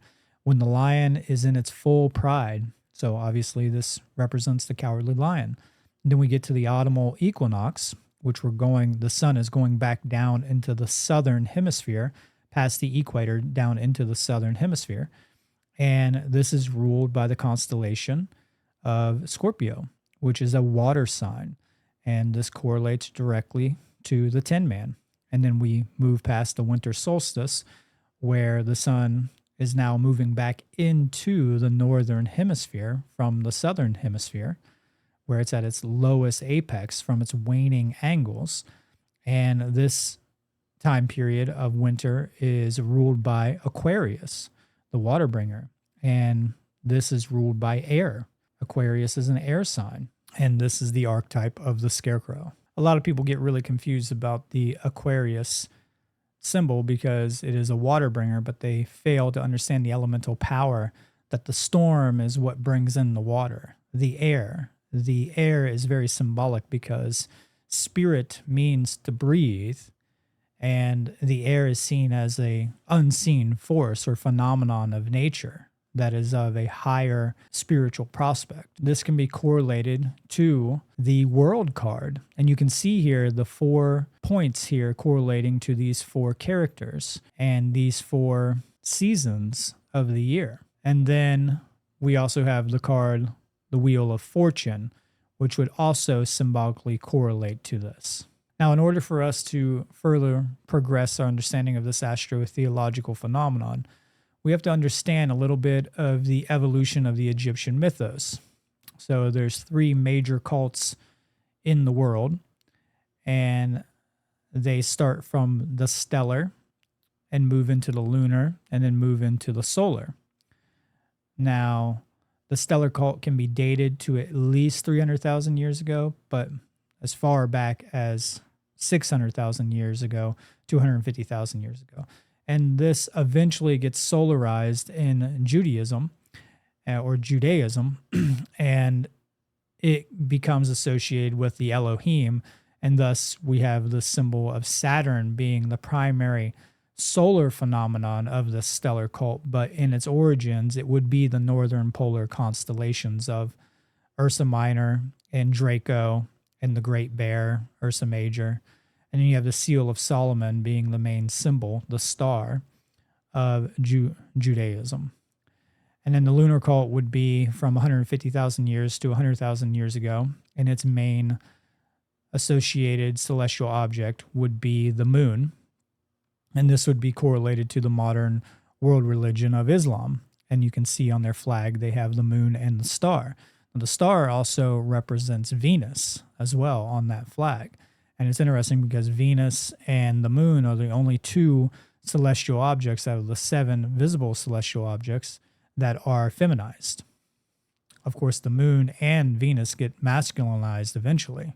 And then the solar cult at least starts from 100,000 years ago to the present day, and its main celestial object is the sun, obviously, and its main world religion is Christianity, with the main symbol being the cross. So these are the ancient astrotheological cults, or the nature cults. There's a lot more to this, but if you really want to understand some of this, go to thecubbyhole.com and listen from the beginning all the way through, and it will start to unravel about this ancient Egyptian mythos and the evolution of it. But the point here is that at the beginning of the film, we have Dorothy, whose house lands on top of the Wicked Witch of the East. And then the ruby slippers are transferred from her over to Dorothy. We also have the Good Witch of the North, which is Glinda, who appears there as a guardian. And we also have the Wicked Witch of the West that appears, but we never see the Good Witch of the South. Now, all these characters directly correlate in the solar phenomenon to the Egyptian solar mythos. So the Wicked Witch of the East would be that of Horus of the eastern horizon, that of the sun on the eastern horizon. And then the Good Witch of the North would be the sun in its primary aspect at the top, which would be Glinda, which is correlated to Ra, when the sun or Horus becomes the most radiant. So we have to understand that all these archetypes are simply the same thing, just in different aspects. And so this is all about Horus, really, in his different aspects. And then at the western horizon, or even the autumnal equinox, this would be associated to Set. This is where the sun sets. This is where Horus sets. And this is the brotherhood, right? So the 2 brothers battle. Horus and Set battle each other, and Set conquers Horus. And so this would be correlated. So Set would be correlated to the Wicked Witch of the West. And then Osiris would be the coffin, the tomb, or even Hiram Habib. And this would be the Good Witch of the South, that which is unseen. You never see the Good Witch of the South in the movie. And I think this is somewhat synchromystic.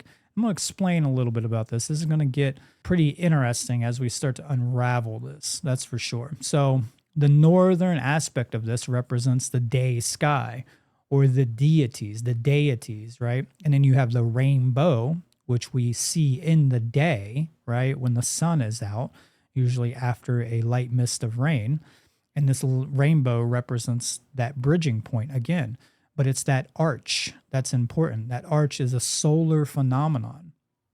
But then the arch to the underworld, which in the Egyptian tradition is called the duat, and is connected as well to Amenta, which we'll talk about that here shortly, is the spirit's journey into the spiritual realm, right? The underworld, the duat, where the spirit has to go through the trials and tribulations to be resurrected again, which symbolically correlates to the sun's journey of the day and the annual cycles of the sun, where the sun goes from the eastern horizon or the eastern equinox up to the north, 12 o'clock north, or the summer solstice, and then to dusk and sunset, which is the autumnal equinox, and then down into its tomb where we can't see it in the south, which would be 6 o'clock in the solar phenomenon, direct south, which would be the tomb, and then is resurrected again. So the sun's journey throughout the year moves from the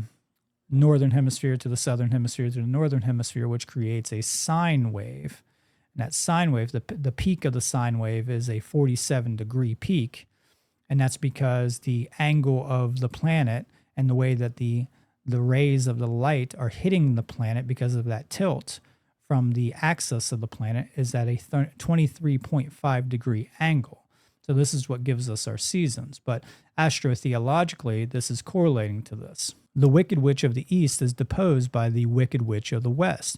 When Dorothy's house lands on top of her by way of the Rainbow Bridge and the tornado, this motif typifies the solar cult hero's journey where Set, the West, overthrows Horus from the East. They're really the same aspects, but this is literally what happens, right? So the Wicked Witch of the West wants to claim the ruby slippers, but she also wants to claim rulership over the kingdom of the Munchkins. And that kingdom is in the East, and that's very important to understand because there's 4 quadrants or 4 kingdoms in the land of Oz. Again, these 4 seasons, right? So she wants to claim rulership over that. So she deposes that. But the only reason it doesn't happen in the movie is because of the good witch in the north, Glinda. And there's more ancient, mythological motifs to this. You can even take this back to just Horus, Set, and Shu being that balancing agent in this. But the main point I'm trying to bring about is the brotherhood and the rivalry that takes place between Horus and Set, and that Set deposes Horus in this aspect and tries to claim rulership over the East. So the Wicked Witch of the West is an allegory for control, death, materialism, lack of conscience, psychopathy, moral relativism, and the New World Order. There's a lot of ways that you can come to these conclusions. First of all, she lacks any type of conscience. She is completely materialistic. She's only after the material idea of the ruby slippers. She wants to control and have full spectrum dominance over all the lands. She also is correlated to the aspect of death. And in fact, she directly is just a correlation to mind control in general. She's a sorceress, and she is trying to attempt to control the minds of all the people. And since she lacks conscience or any type of empathy or care, she has psychopathy.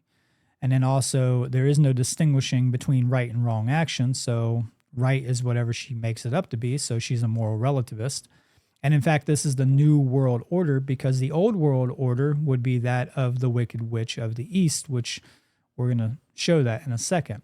But it's interesting as well that she's green. And if you watch that documentary that I talked about, or even Mark Passio's presentation on this, he'll get deeper into this. But she also represents this material aspect of the fiat currency, the dollar bills here in America, which are green. And then you obviously have the all-seeing eye sigil on this, and it says Novus Ordo Seclorum, which means New World Order. So she is literally this aspect of the New World Order, the new control. And we're going to get to that here a little bit later when we talk about the brain. So a little bit more advanced astrotheology here is we have to understand a few main things here. So in the book, Glinda is actually the good witch of the south. So please stay oriented with me because this is going to get a little confusing for those who may not be able to stay oriented with these concepts. For those who are trained and have discernment, should be a breeze for you. But Glinda originally is the good witch of the south, and the good witch of the north is named Lucretia, I think. I can't remember off the top of my head. I believe it's like Lucretia. It's a little something. But, and then the same is for the Wicked Witch of the East and the West. Those are the same archetypes, but they switched it for the movie, most likely for budget cuts. But this is an aspect of synchromysticism. So in the ancient stellar cult, the veneration of the Most High would be that in the northern polar constellation of the Little Bear, where Polaris would be. And this is extremely important because there are two types of cycles taking place here. One of the cycles is the precession of the equinox, where right around every 2,000 years, when you look to the east on the spring equinox, you're going to see a different constellation right before you see the sun come up. This is what it means when we're talking about moving out of Pisces into Aquarius. And that's what we're in now. Some people don't think we're there. Some people think we've been there for a long time. It depends on your time measurements of these great years, but this is just a rough estimate. So we've been at that vernal equinoctial point for a while, either right past that point or right before that point. And this is important because it takes roughly, you can just safe estimate it to 24,000 years, but it can push up to further of like 26,000 years. Some people even think it goes up to 30 or 33,000 years. Like I said, it depends on the way that you're measuring these greater phenomenons. But there's a more important cycle that takes place. So the northern axis point, the northern pole of the planet. So if you imagine a pole going straight through the planet, and one is the North Pole and one is the South Pole, that pole will point directly to the northern polar constellation. And there is a circle. And they call it the precessional circle, but it would be more rightfully called the successional circle. And this is of the 7 pole stars in the northern polar quadrant. And this is very important because this would represent the highest of high to the ancient totemic people, specifically the stellar cult. This would represent, many different things, but one aspect would be the Most High, the one great spirit. And this is where they would preserve all their sciences and esoteric knowledge and knowledge of the psyche would be in this great cycle, which is also called the great year. And a lot of people get these two cycles confused because the precession of the equinox also gets called the great year. But when I'm speaking about the great year, I'm talking about the northern aspect. And it's the same amount of time. It's literally the same time frame because it is the same movement that's taking place. But the important part here is to understand in the Egyptian tradition as well, I just want to bring this up as well, that Nuit is the Egyptian sky goddess. And you'll see that in the background here with the Egyptian hieroglyph of Nuit. And she has these stars embedded in her. So it's a sacred feminine principle. So the universe is seen as a womb or a generative principle. So the Wicked Witch of the East and the Wicked Witch of the West is the annual cycles of the sun, whereas the Good Witch of the South and the Good Witch of the North would represent the greater phenomenon of the great year. So the northern precessional circle or successional circle and the southern successional circle. And the closest thing to the southern pole would be Pleiades, but it's not in direct alignment. So that's the 7 sisters is what that is called. But it's important to understand that what happens here synchromistically is that the Good Witch of the South deposes the Good Witch of the North when they go into the movie. And you don't see the South anymore. And the South is venerated as the spiritual realm. So this is quite intriguing if it was not done intentionally, because this means that at some level, this is a deeper message about this, because what happens is primacy in the north when the south is no longer being balanced with the northern pole. There's a lot more to that, but if we look at the screen here, you can see that I have Horus in the east and Horus in the north, and Set in the west and Set or Sut in the south. And that's also a correlation to that word south. And also I wanted to bring up here that I forgot to bring up earlier is that the Wicked Witch of the West represents death because westing represents death, or the fall into materialism, the death of the spirit. And that's what we're having currently in our physical world. We're having the absolute fixation, ego fixation on material wealth and materialization. And the spirit is dying in the world, and that's why we're losing liberty, because the spirit has died within ourselves, and it needs to be resurrected and raised. Technically raised by Shu, but you can also raise it in the solar aspect of Ra. But the idea here is that originally Horus was in the northern polar constellation before it was venerated, or he was venerated into a zoo type in the annual cycles of the waxing and waning angles of the sun and the phenomenons and cycles of the sun, pretty much the daily cycles. So Horus and the six glorious ones is Ursa Minor and the six stars there. So Polaris and the six stars is what I mean. And then Set would just be that, or Sut would be that underworld, which represented the spiritual nature, which represented the eschatology of the beyond, right? It represented the death, the prospect of death. But there's a lot more to that. It gets extremely complicated. And we have to understand that first Set was the primary deity, and then Set moves into the north. But I can't explain all that in this presentation. But my main focus here was to explain that Glinda deposes the Good Witch of the North in the movie. And I believe that this is a synchromistic connection of this ancient stellar mythos that is being brought forward. So in many ways, you can even look at this as a balance between the South and North, and the idea of coming out of darkness into light, because the South would represent the death, the tomb, or darkness, and then the North would represent the light, getting closer to divinity, right? So raising up. So theosophically, this also would correlate in the astrotheological mythology. So all these goddesses of these quadrants is indicative, and especially Dorothy, which invokes the goddess principle of true care, getting away from materialism, right? Getting away from the left brain egghead imbalance. And we're going to talk about that here shortly.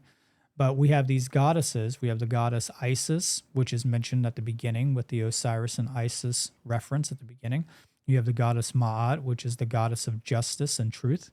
And then you have Nuit. And in the movie, like I said, you have Glinda, which is a goddess. And then you have in the book, Locasta. I believe that's how you pronounce her name. So that was her name, and I had forgotten her name. But she's the goddess of North in the book. The goddess of the North and South is the balance of the most high and the most low, as above, so below. And then we have the sacred feminine sisterhood.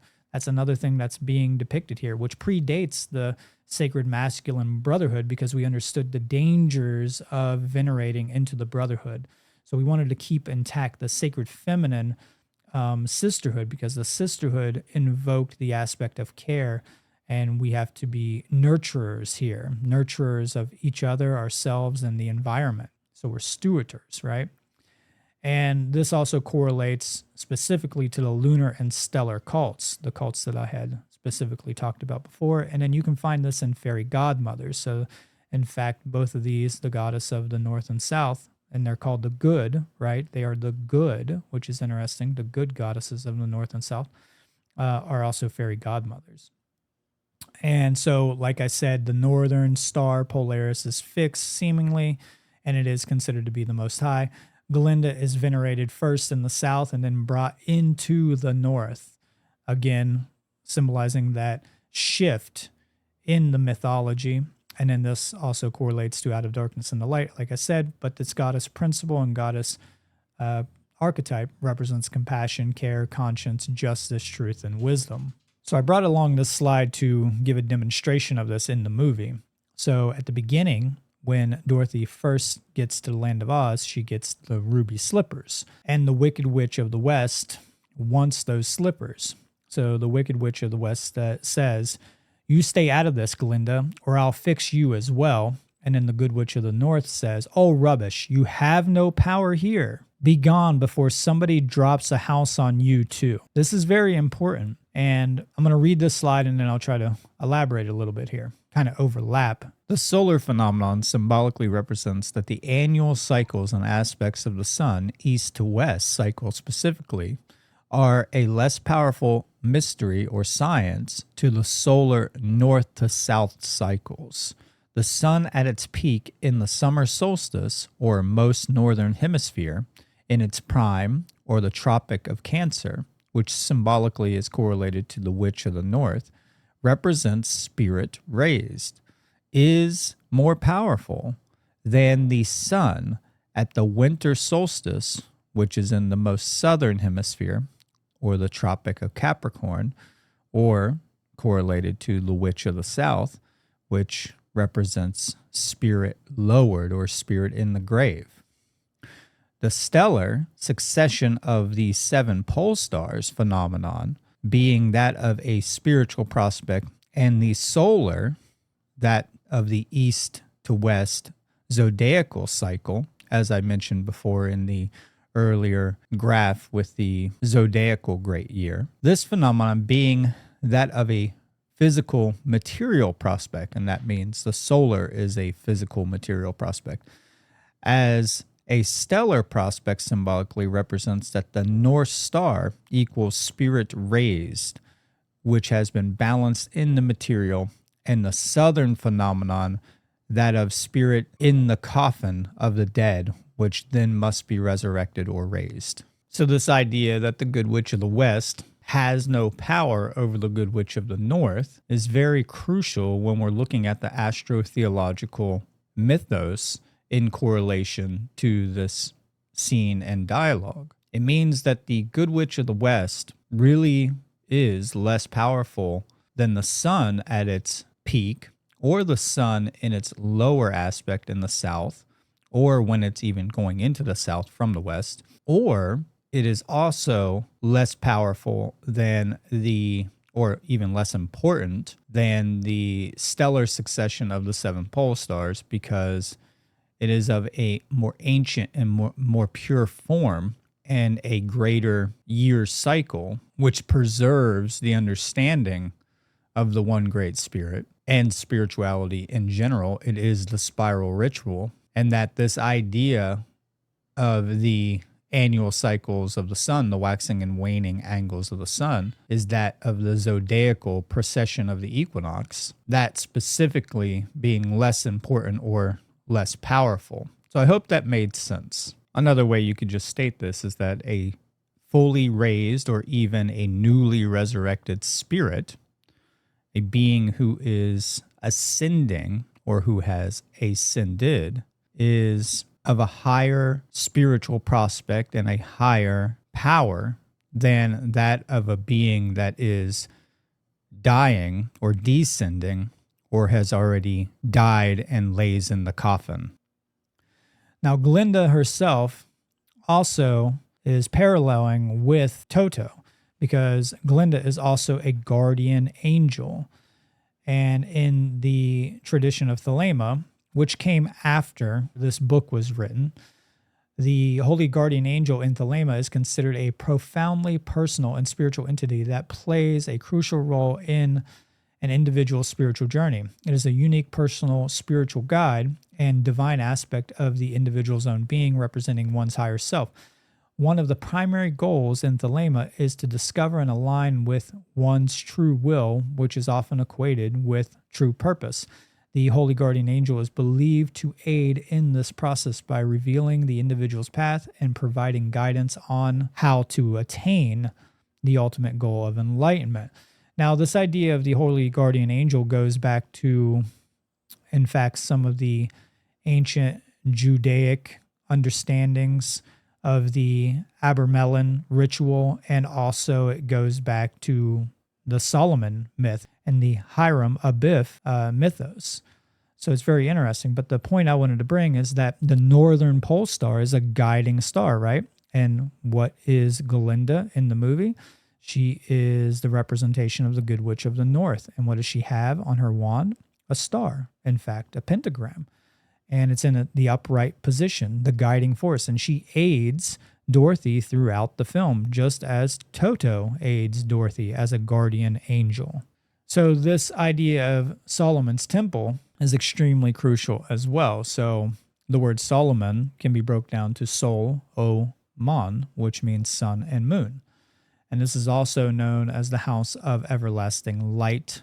And this can be correlated to the first degree of the Freemasonic tradition, that of the entered apprentice and the first degree tracing board, and also the bisymmetrical hemispheres of the brain. And in fact, it can be correlated to the triune brain as well. But for this, we're going to look at the left-right brain hemispheres.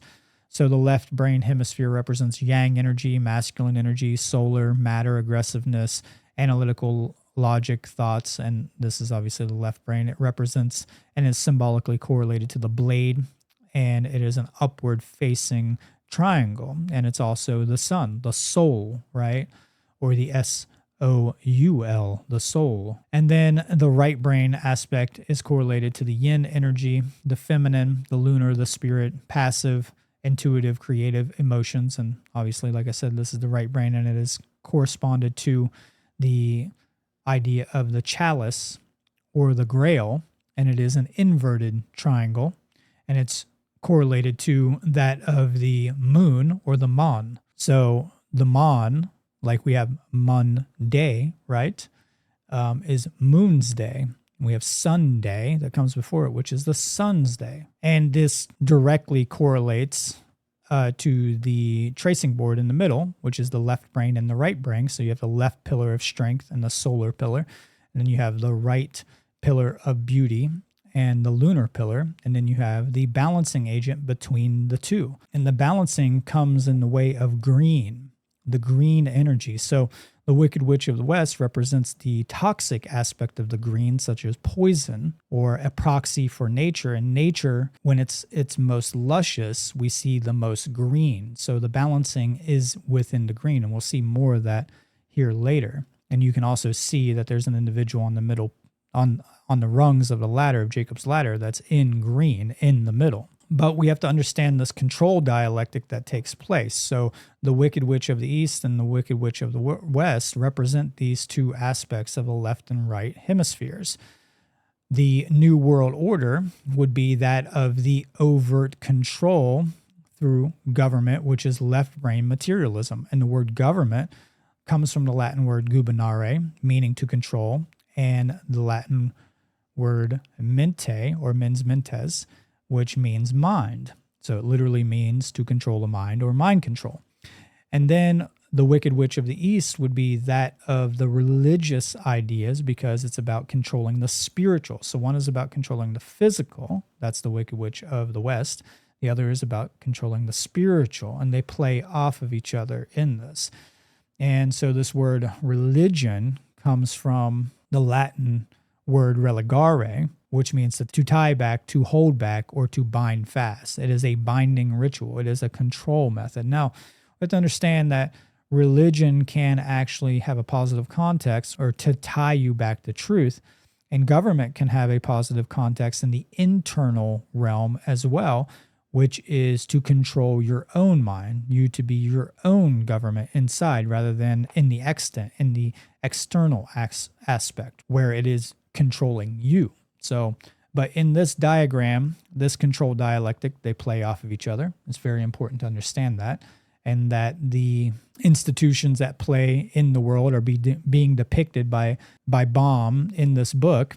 And one of them is the Old World Order, which would be the religious control of the Old World.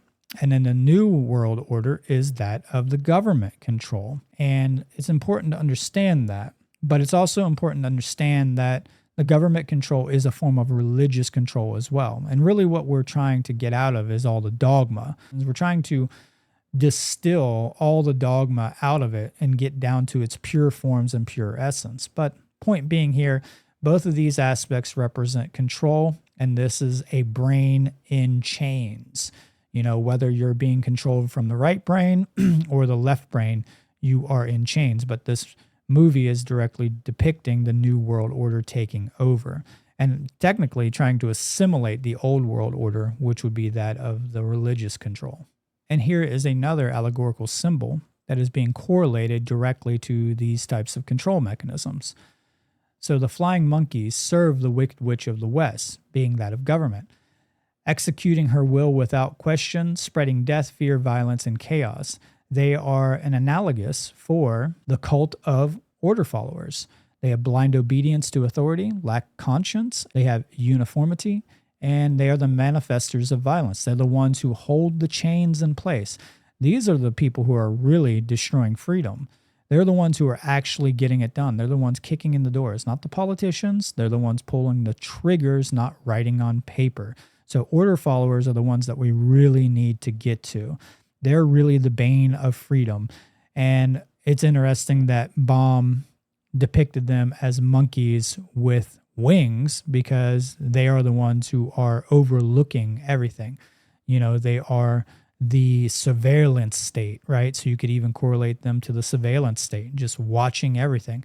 And in fact, if you go back to the crystal ball, that's also what the crystal ball represents as well, is the surveillance state. So in one of the most famous scenes of The Wizard of Oz, Dorothy, the lion, the scarecrow, and the Tin Man end up in a field full of flowers. These flowers are poppy flowers. And most people exoterically would understand that this is about drug addiction.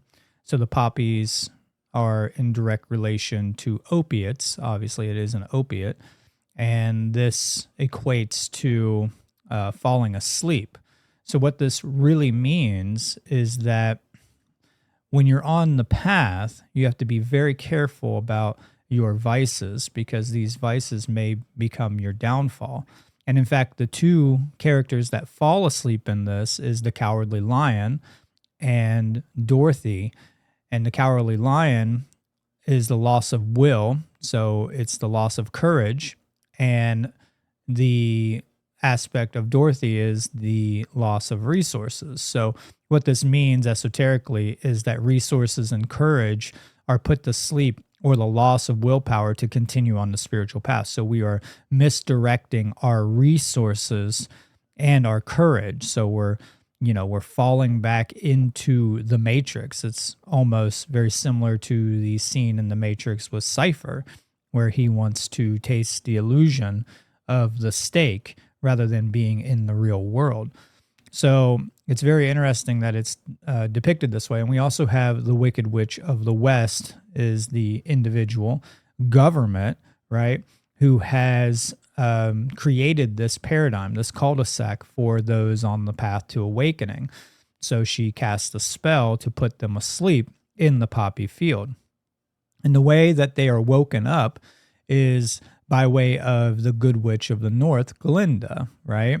And she brings the snow about. Now, obviously, esoterically, this is about a stimulant, or in fact, cocaine.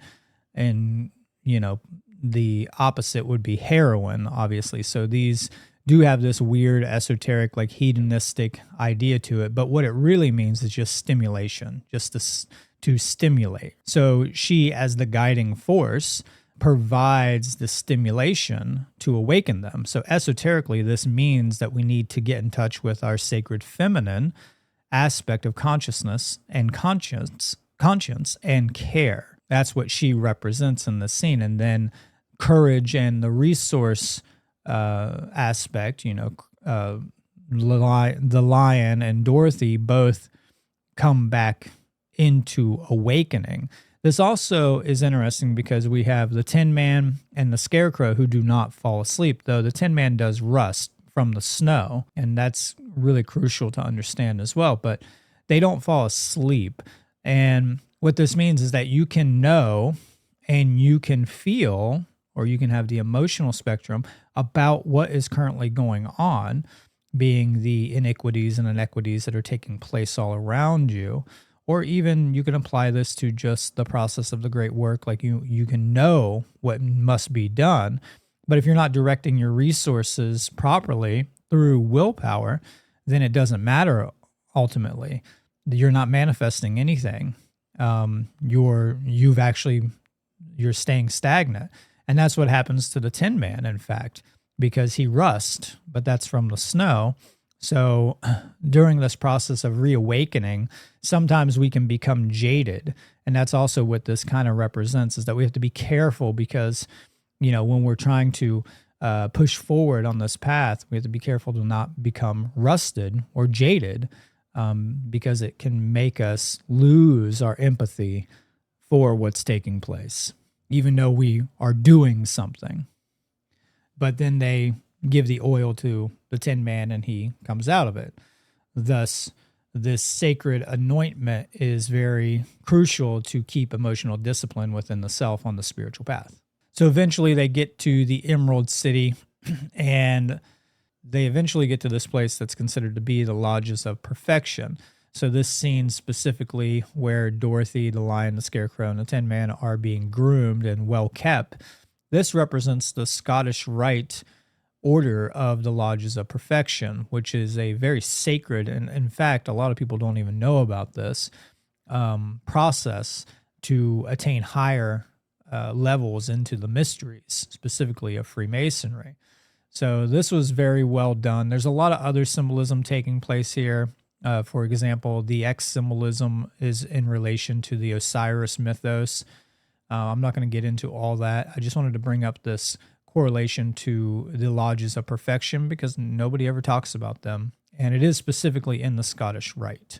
Although this idea of the Lodges of Perfection does overlap in Rosicrucianism and the Golden Dawn and etc. So after this, we get one of the most powerful scenes, and a lot of people would just overlook this, but this is the scene where the Cowardly Lion gets coronated. So this is the rite and ritual of the coronation of the Solar King. So this is when the Cowardly Lion is in his full pride. So this is the full bloom. This is the sun in its full pride. So this is when the Cowardly Lion is at its apex, right? And what is he wearing? He's wearing the robe that is green of true care.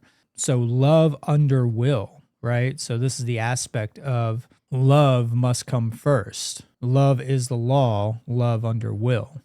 So let's move on and talk about the correlations of the Kabbalistic tradition to this. Now, the Kabbalistic tradition is extremely ancient, and in fact, it is one of the oldest mystery schools out there, and it is directly rooted in Freemasonry. And we can see that with the 3 pillars being depicted on the Tree of Life specifically. And that form is crucial to understand. But we're going to look at how Dorothy, the Scarecrow, Tin Man, and the Cowardly Lion correlate to this Tree of Life. And one way we can do that is by separating it into 4 levels or 4 planes. And this is part of the Kabbalistic tradition. So we have Asiya, which is the physical world or the material plane, which represents Earth. So that's Dorothy. And this is encompassed in the kingdom Sephiroth, which is known as an emanation.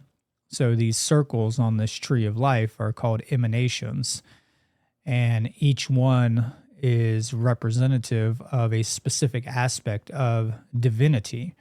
So Malkuth is kingdom, and Yesod is the foundation. So these two would correlate to Dorothy. Yetzirah is the formative world or mental plane, which represents air, and the Scarecrow. And this would be Nesha, endurance, and Hod, majesty. So Briha is the next one up, which is the creative world and the emotional plane. And this is the alchemical element of water, which is the Tin Man. So Tipperet is the emanation of beauty. And then it's also Hesed, which is compassion, and Geburah, which is strength. And then we move up to Azuluth, which is the archetypal world, the plane of will, which is the alchemical element of fire, and it directly corresponds to the Cowardly Lion. And this is the emanations or sephiroths of Hokmah, wisdom, Banah, understanding, and Kether, the crown. Now, if we dive deeper into this, we can see that this Tree of Life is actually depicting the Eastern tradition of the chakra system. So the bottom one would be the root chakra. S.E.E.D would be the sacral chakra. The two emanations, which have to be unified, balanced, Hod and Nasa, represent the solar plexus chakra. So the heart chakra, which is Anuhata, is Tipreth, which is the emanation of beauty. And then the throat chakra, Vishuddha, is Geburah, which is strength, and Hesed, which is compassion. And then the third eye, which would be Hokmah, wisdom, and Binah, understanding. And then the crown chakra would be Kether, the crown. So we can see that this is directly correlated in this. And it's no doubt that Baum understood this. It's no doubt that Baum was injecting this type of esoteric mysticism into this work and esoteric knowledge into this work.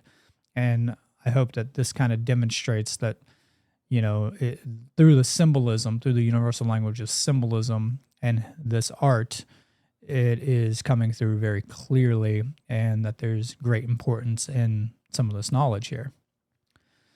So what does the Emerald City actually represent? Well, in the book, the home of Oz is still called the Emerald City. But its vibrant green color turns out to only be a facade. Upon arriving there, Dorothy and her companions are forced to don pairs of glasses that are fastened at the back by a lock that is kept by the gate guardian. Little do they know the glasses are what make the city green. It is later revealed by the wizard himself that he forces the people to wear the glasses to make the city seem more magical than it actually is. And this is very important because this is about being forced to live the illusion and being forced to seeing the world through a filter that's not of your own choice, a filter that is being coerced upon you in a way through duress. And this is what the lock represents. This is a form of slavery, in fact, mental slavery. It's visual slavery. It's important to understand that the Emerald City is at the center point of the land of Oz.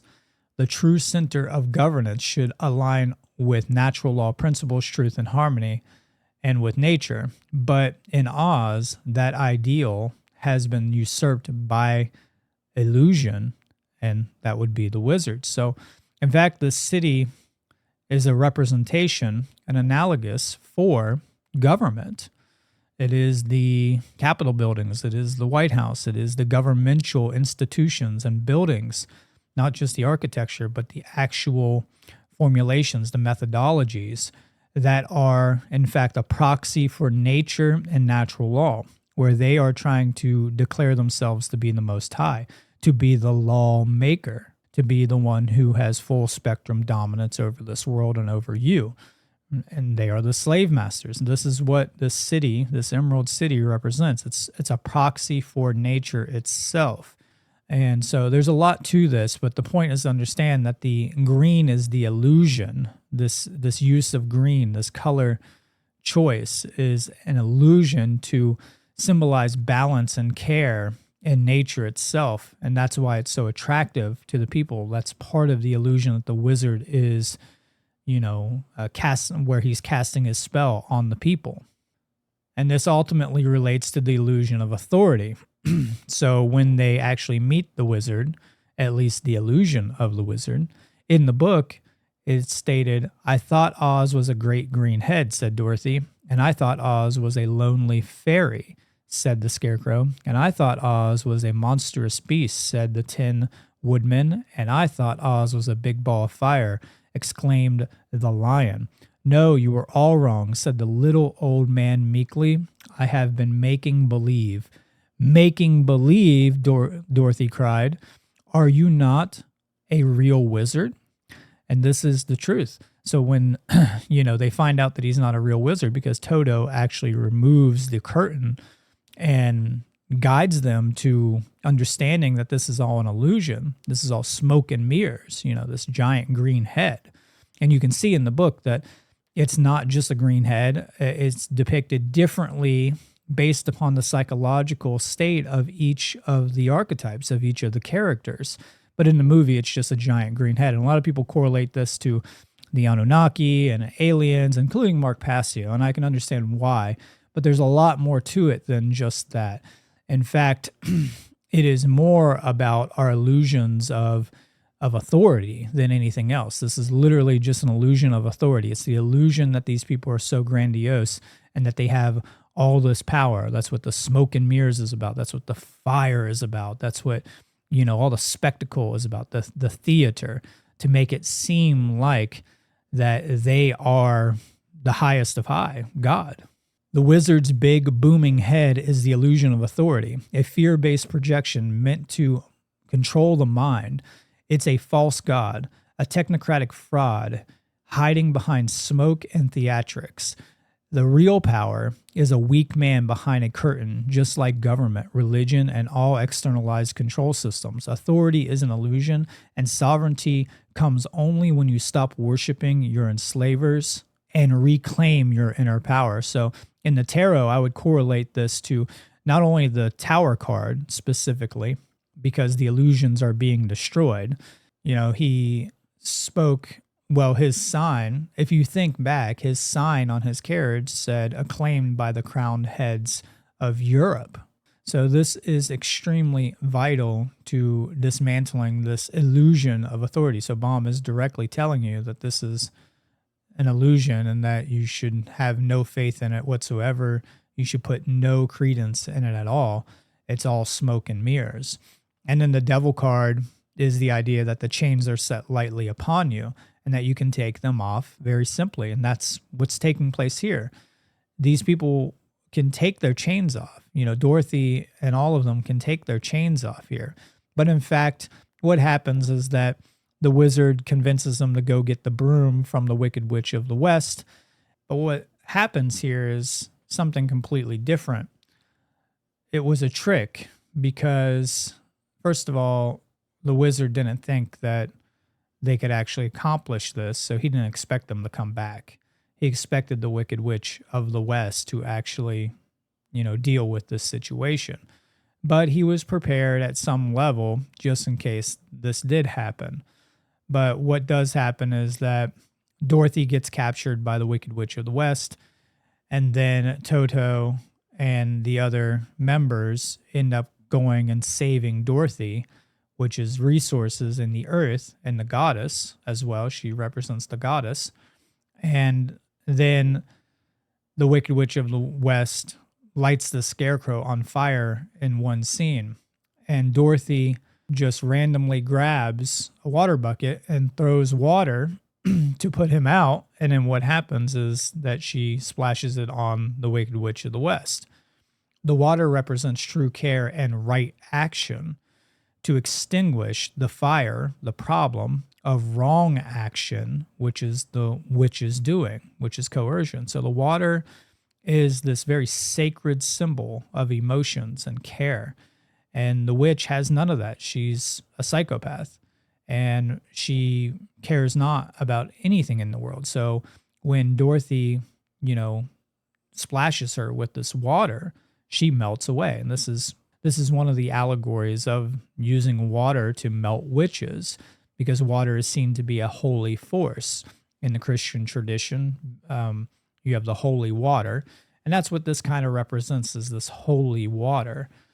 But this also, to me, is correlated to the tarot card of justice being that of natural law and consequences, and justice being brought in, and justice for the wrong actions of the Wicked Witch.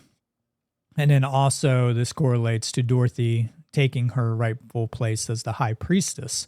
So this is the High Priestess card as well. And we can see the correlation between the High Priestess and Dorothy's attire here as well. She has the blue and white gown on.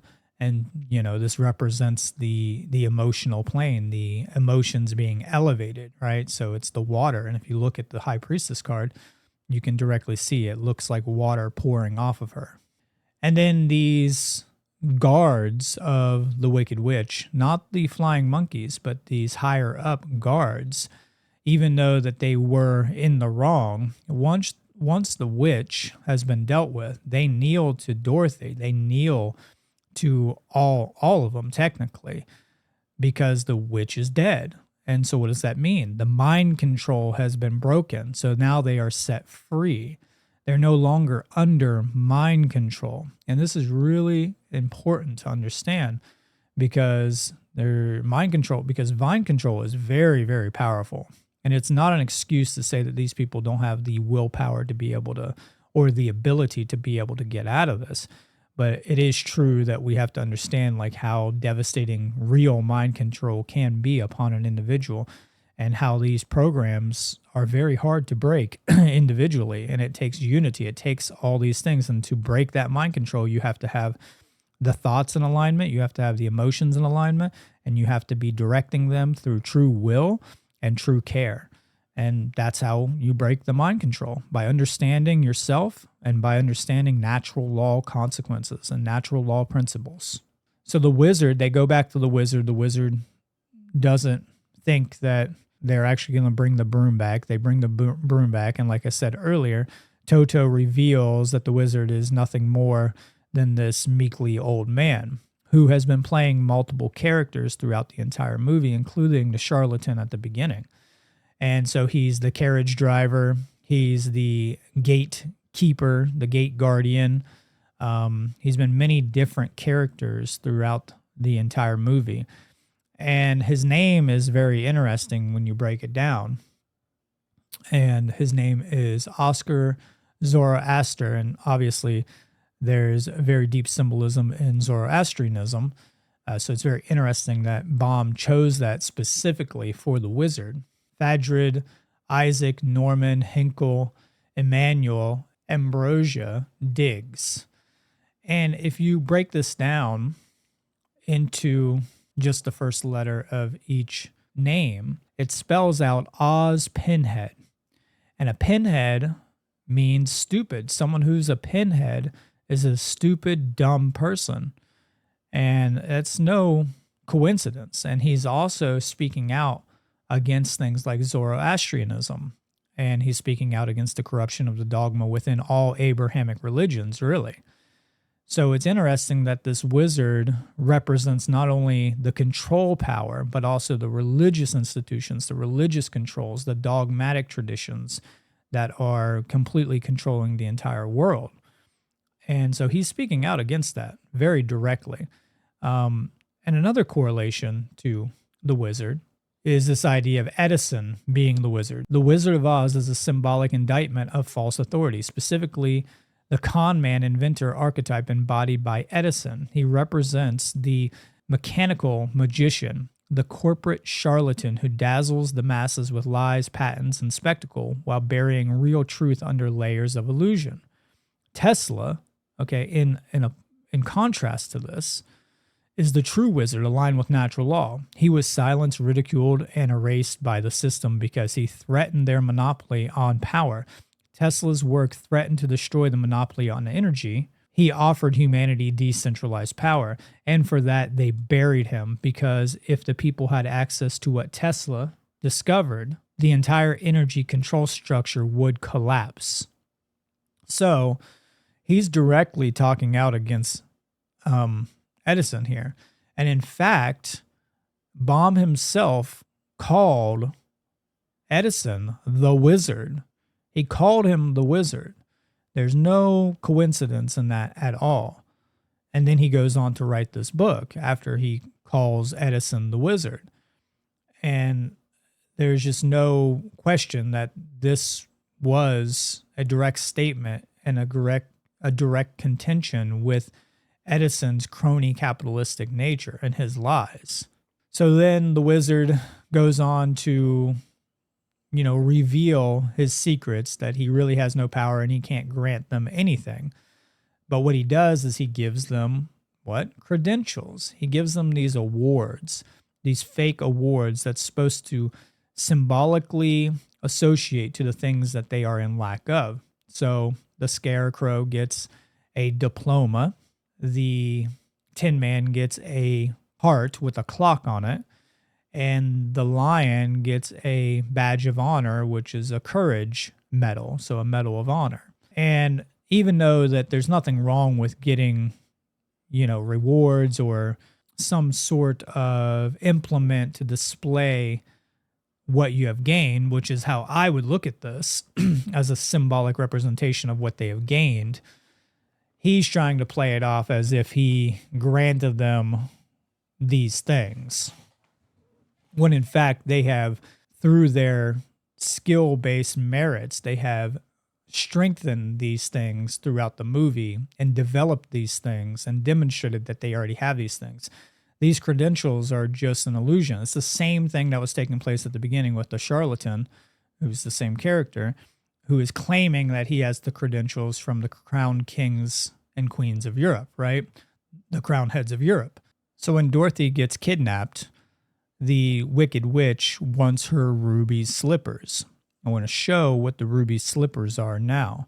But to understand that, we have to understand alchemy and specifically the magnum opus. In the philosophy of alchemy, it is asserted that all base metals, base modes of consciousness, are imperfections of gold, pure consciousness, and that all metals are ordained by nature to become the perfect gold of the sun. The alchemist seeks to remove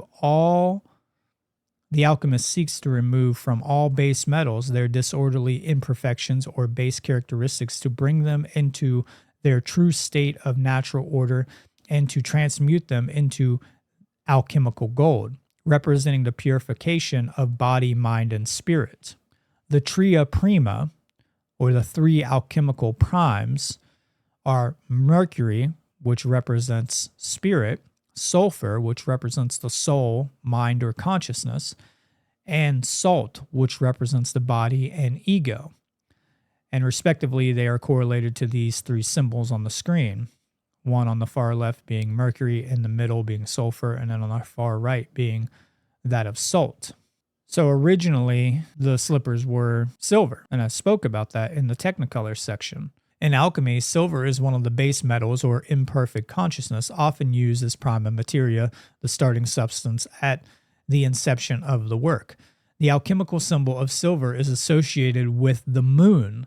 As such, silver holds philosophical traits of the sacred feminine persuasion as well as attributes of intuition, inner wisdom, and contemplation. From the 12th century on, alchemists referred to an agent that is necessary for this transmutation of base metals into gold. This agent had many names, but is most well known is the philosopher's stone. This mysterious stone was also referred to as the philosophical powder, the elixir of life, or the quintessence. The philosopher's stone represents man himself at the beginning of the great work, the process of self-mastery, or at the very end of it. In general, the stone is the universal spirit present in everything that has been created, and thus also in the alchemist himself. Now, in alchemy, there is a four-stage process. This is called the magnum opus. In the alchemical tradition, the magnum opus, or great work, is symbolically represented by a four-stage process. Each stage corresponds to a specific color, element, and symbolic meaning. The first stage is nigredo, which means the blackening, which is correlated to Earth or Dorothy. The second stage is albedo, which is whitening, which is correlated to water, which is the Tin Man. The third stage, which this one, depending on the time period, sometimes is left out. So sometimes this is a 3-stage or a 4-stage, and including, it goes to 5 and 7 in some, but this is like the most common one. Citrinitas, which is the yellowing, which is this 3rd stage, which is correlated to air, which is the scarecrow. And then rubedo, which is the reddening, which is the fire. And this can be correlated to Leo. But we're also going to see how rubedo also correlates to the ruby slippers. The fourth and final phase is rubedo, or redness, symbolized by the transmutation into gold, pure consciousness, the elemental fire of the philosopher's stone. In this phase, the body is reduced into a quicksilver, water, from which the elixir of life, awakened spirit, is then made. This red elixir, or perfect stone, makes spiritual energy multiply and works in healing ways in living beings. This elixir is generally considered to be the same as the philosopher's stone, which represents the unification of man with God or divinity, of the limited with the unlimited. So this idea of these ruby slippers is a direct correlation synchromistically to this philosopher's stone. The Wicked Witch of the West has no power here either. She has no power over the awakened spirit. She has no power over the philosopher's stone. And this is why she can't touch the ruby slippers, because the magic on this, the ideal representation, the philosophical representation of what these slippers represent, whether that through the silver slippers or the red slippers, the ruby slippers, is identical. It is literally the same concept of an awakened spiritual being, a raised spiritual being. Another thing that I wanted to bring to the table is that the Tin Man carries the axe. And anybody who has looked into my work or Nate Cap's work or Douglas Martin's work will understand that this symbol carries great meaning and great importance. And you'll see this symbol being used through many, many different movies. You can go to The Shining. I mean, there's just so many movies with the axe symbolism. This is a single-headed axe, though. But this axe represents the Egyptian Neter, or Neter.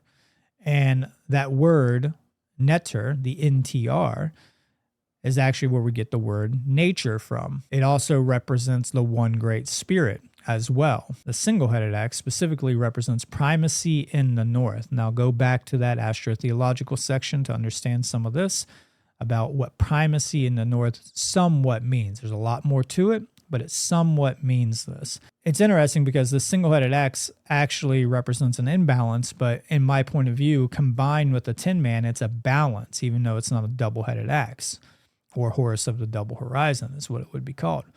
But it does represent the cleaving of the way, the cleaver of the way. And what happens here is that he actually saves Dorothy from the room that the witch has her locked in by cutting the door down with this axe. So the axe is nature that's backed by love that comes to the aid of Dorothy to save her at her most dire situation and most dire circumstance, that if the axe was not there, they would not have been able to save her. So this axe is very symbolic. And it's also interesting that axes not only are wooden in their handle, typically, right, which represents nature, and then the head is that of metal or a stone. So when we went from stone to metal, it's a big transition of power because it's the advancements of the implements, specifically metallurgy, and it's less in correlation with the natural elements that we find without needing the utility to create refined elements such as metal. So there's some stuff here with that, but I thought I would just bring it to the table, and you can dig deeper into that if you'd like. So while still in the land of Oz, the wizard offers to take Dorothy home on his hot air balloon. This hot air balloon is extremely significant. Now, Mark Passio correlates this to an extraterrestrial craft, a UFO. I'm going to take a more psychological approach to this.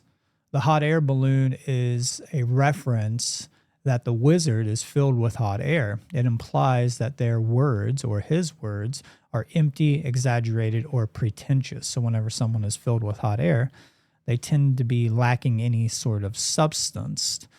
And I think this is really what Baum was trying to state here, especially in his book.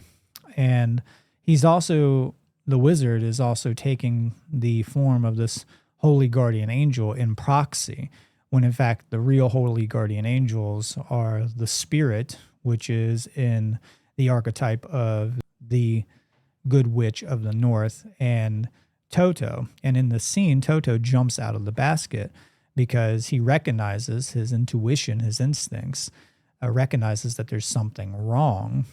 And by doing so, Dorothy jumps out and then misses her ride with the wizard. And the wizard, in fact, says that he doesn't even know how to fly this thing anymore because he's been in the land of Oz for so long. But I even question that, because the way he came to the land of Oz was pretty much because he didn't know how to fly this thing either. So he's very empty. He lacks real wit. He lacks real wisdom. That's the whole theme of this wizard archetype, is that he doesn't really have any intelligence or merit, you could say. But Toto, being the holy guardian angel, leads Dorothy away from that danger, because that's not really how she needs to advance on her spiritual path. That's not how she fully becomes awakened. It's another cul-de-sac. It's another illusion. Now, moving on. So I'm going to give you a direct reference to how Dorothy's journey correlates directly to the hero's journey. So again, we have the Egyptian motif here with Horus, Ra, Set, and Osiris. The upper path, which is the physical, which represents the manifestation into the material incarnate, is that of the soul's journey through the yellow brick road, the path of Ma'at, where the fruit you will know yourself by the fruits of your labor, and then at the end you have to be judged and weighed against the feather of Ma'at, which this is about what you do in your terrestrial form. So of course we already know that Dorothy obviously represents the springtime, but this point of initiation, the equinox, the spring equinox, represents the beginning of the journey for Dorothy. And this is the call in the hero's journey, specifically coming from Joseph Campbell, but also this goes back to more ancient, ubiquitous motifs and mythologies throughout all ages. So the hero's journey in this section is the call, the threshold, and the early allies. So this correlates to the film scenes of the tornado hits Kansas, which is in Aries. Dorothy lands in Oz and receives the silver or / ruby slippers, which is in Taurus. And then she meets the Scarecrow, which is in Gemini. And this is the rites of passage and departure from the known world. And this is the initiation by way of chaos. The self is shattered and the hero is called to the adventure. So some type of chaotic event takes place, some type of turmoil takes place, whether that's a death of a family member or some sort of trial in your own life, some existential crisis, you can even say. And then you get this call to go on this spiritual path. And then the next stage would be the descent. So the next phase would be right after the summer solstice, which would be at the pinnacle. And these are ruled by the signs of Cancer, Leo, and Virgo. And in the hero's journey, this would be the test, the inner conflict, and refinement. And this would correlate to specifically the scenes in the movie where she meets the Tin Man, which would be in Cancer.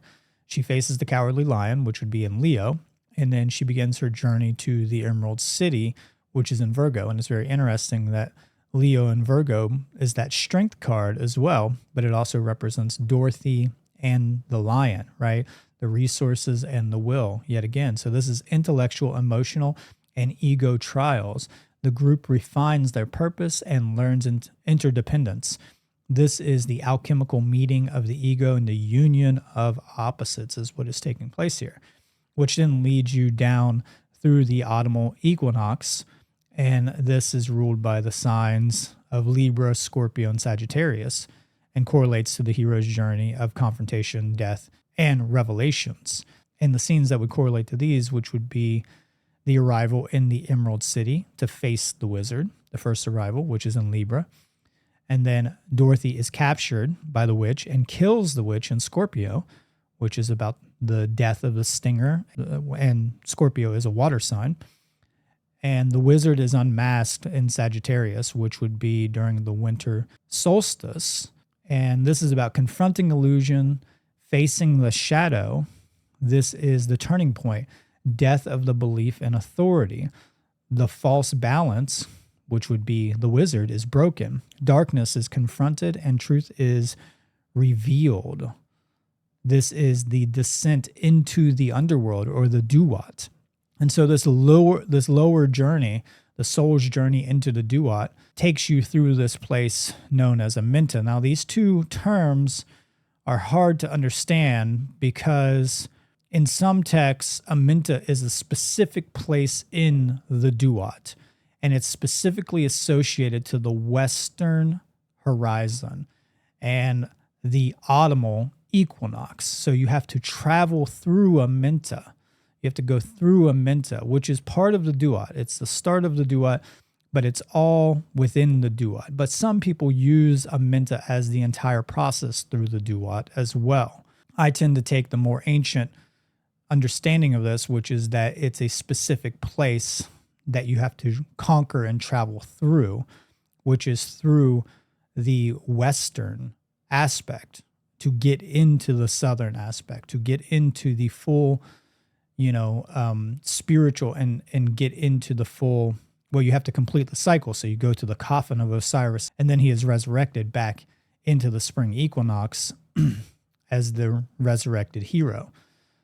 So it's important to understand that, and it can be kind of interesting. So this is the path of the Duat through Amenta. So Amenta in this context, I would consider it to be another form of the Emerald City. You have to go through the Emerald City. You have to go through it to get out.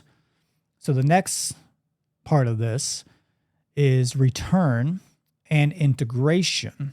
And this is ruled by the signs Capricorn, Aquarius, and Pisces.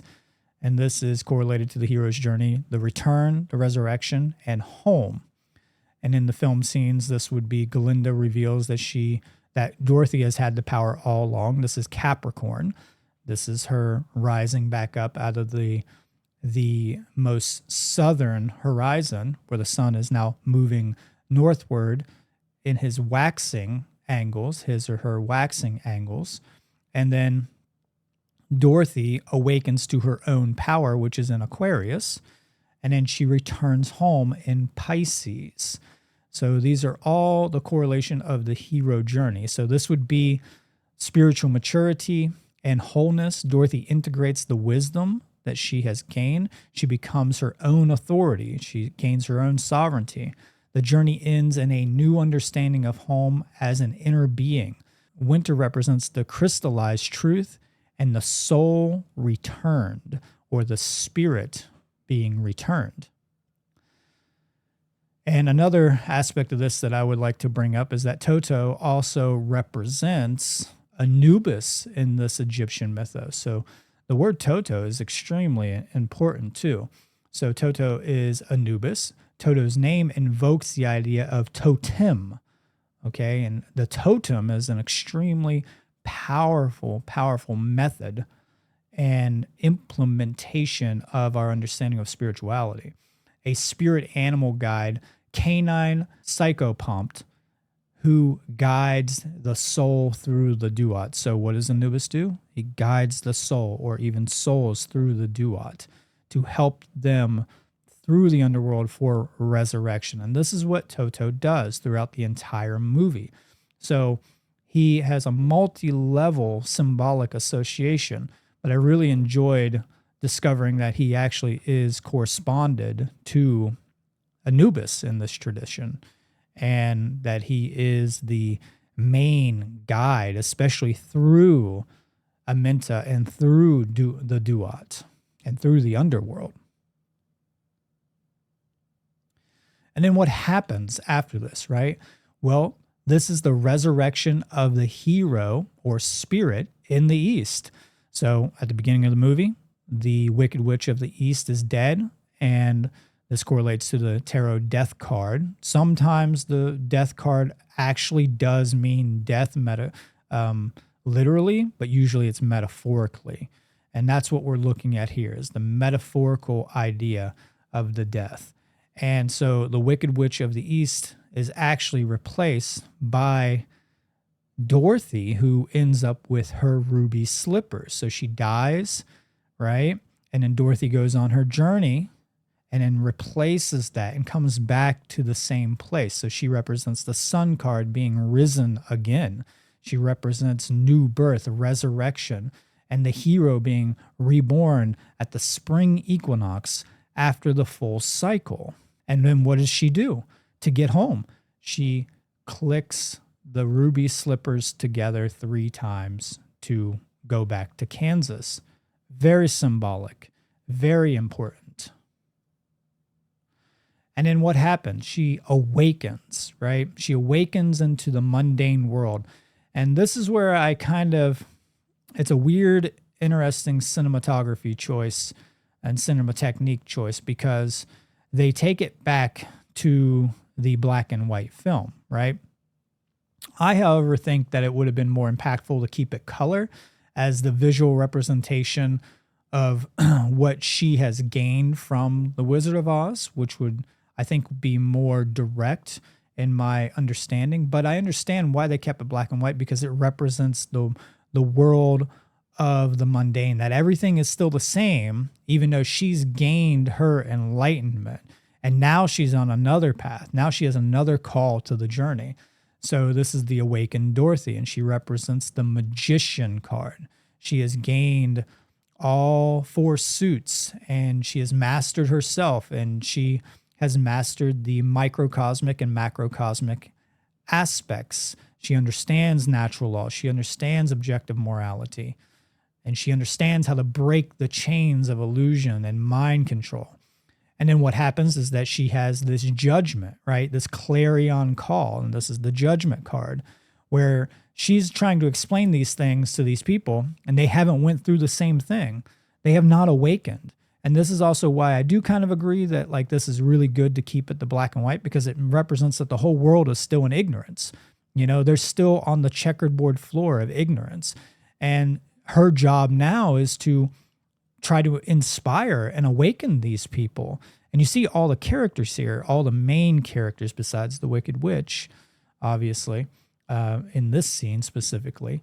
They're all here, including the professor, including Professor Marvel, who came to check on her, right? So this is very interesting, and I love this scene, but it's also indicative of this idea of how hard it's going to be to awaken these people, because they haven't experienced the gnosis that you have, you know. And she wakes up with her guardian angel there by her side, which is Toto. And so this is the call to the great work for each of us. So what is the great work of Oz? The magnum opus of humanity is that of true freedom. That's what this whole allegory is about, true freedom. The great work is not the easy way out. It is the arduous task of dissolving your ego illusions to help raise yourself and others up into a higher level of consciousness. The process means we must each abandon our dogmatic beliefs, which are binding and impeding our progression as a species and as an individual. The widespread ignorance of natural law and truth has led to the ultimate forms of suffering here on earth. It is the highest responsibility of each and every individual to stand firmly against the current state of slavery and live in harmony with natural law, love, and truth. To be awake means you cannot, by definition, support or condone any forms of violence, which includes all violence from quote-unquote authority, from the wizard, and government. The truly awakened one resists and confronts the evil that most people refuse to acknowledge, and this is Dorothy. She is the truly awakened one, and now she has to confront this, and she does it through the movie. She confronts the evil, right? She confronts the Wicked Witch of the West. She confronts materialism. She confronts the death of the spirit, and then she resurrects the spirit. So with that being said, ladies and gentlemen, that is the end of this presentation. Thank you so much for watching this, and I hope you gained some great value with this. I could have spent a lot more time breaking down each scene symbolically. There's a lot in this movie. I think that this is a good jumping off position for anybody who really wants to get deeper into The Wizard of Oz. You have enough knowledge here now, enough foundation built, that you can start picking out a lot more. And you can correlate this to many different traditions. And I would love to see what somebody could put together on this movie. In fact, I may write an essay on this that would be more adequate for breaking down more of the symbolism in this, because there's so much in this. So thank you again for joining me here at the S.E.E.D Truth Academy, and farewell.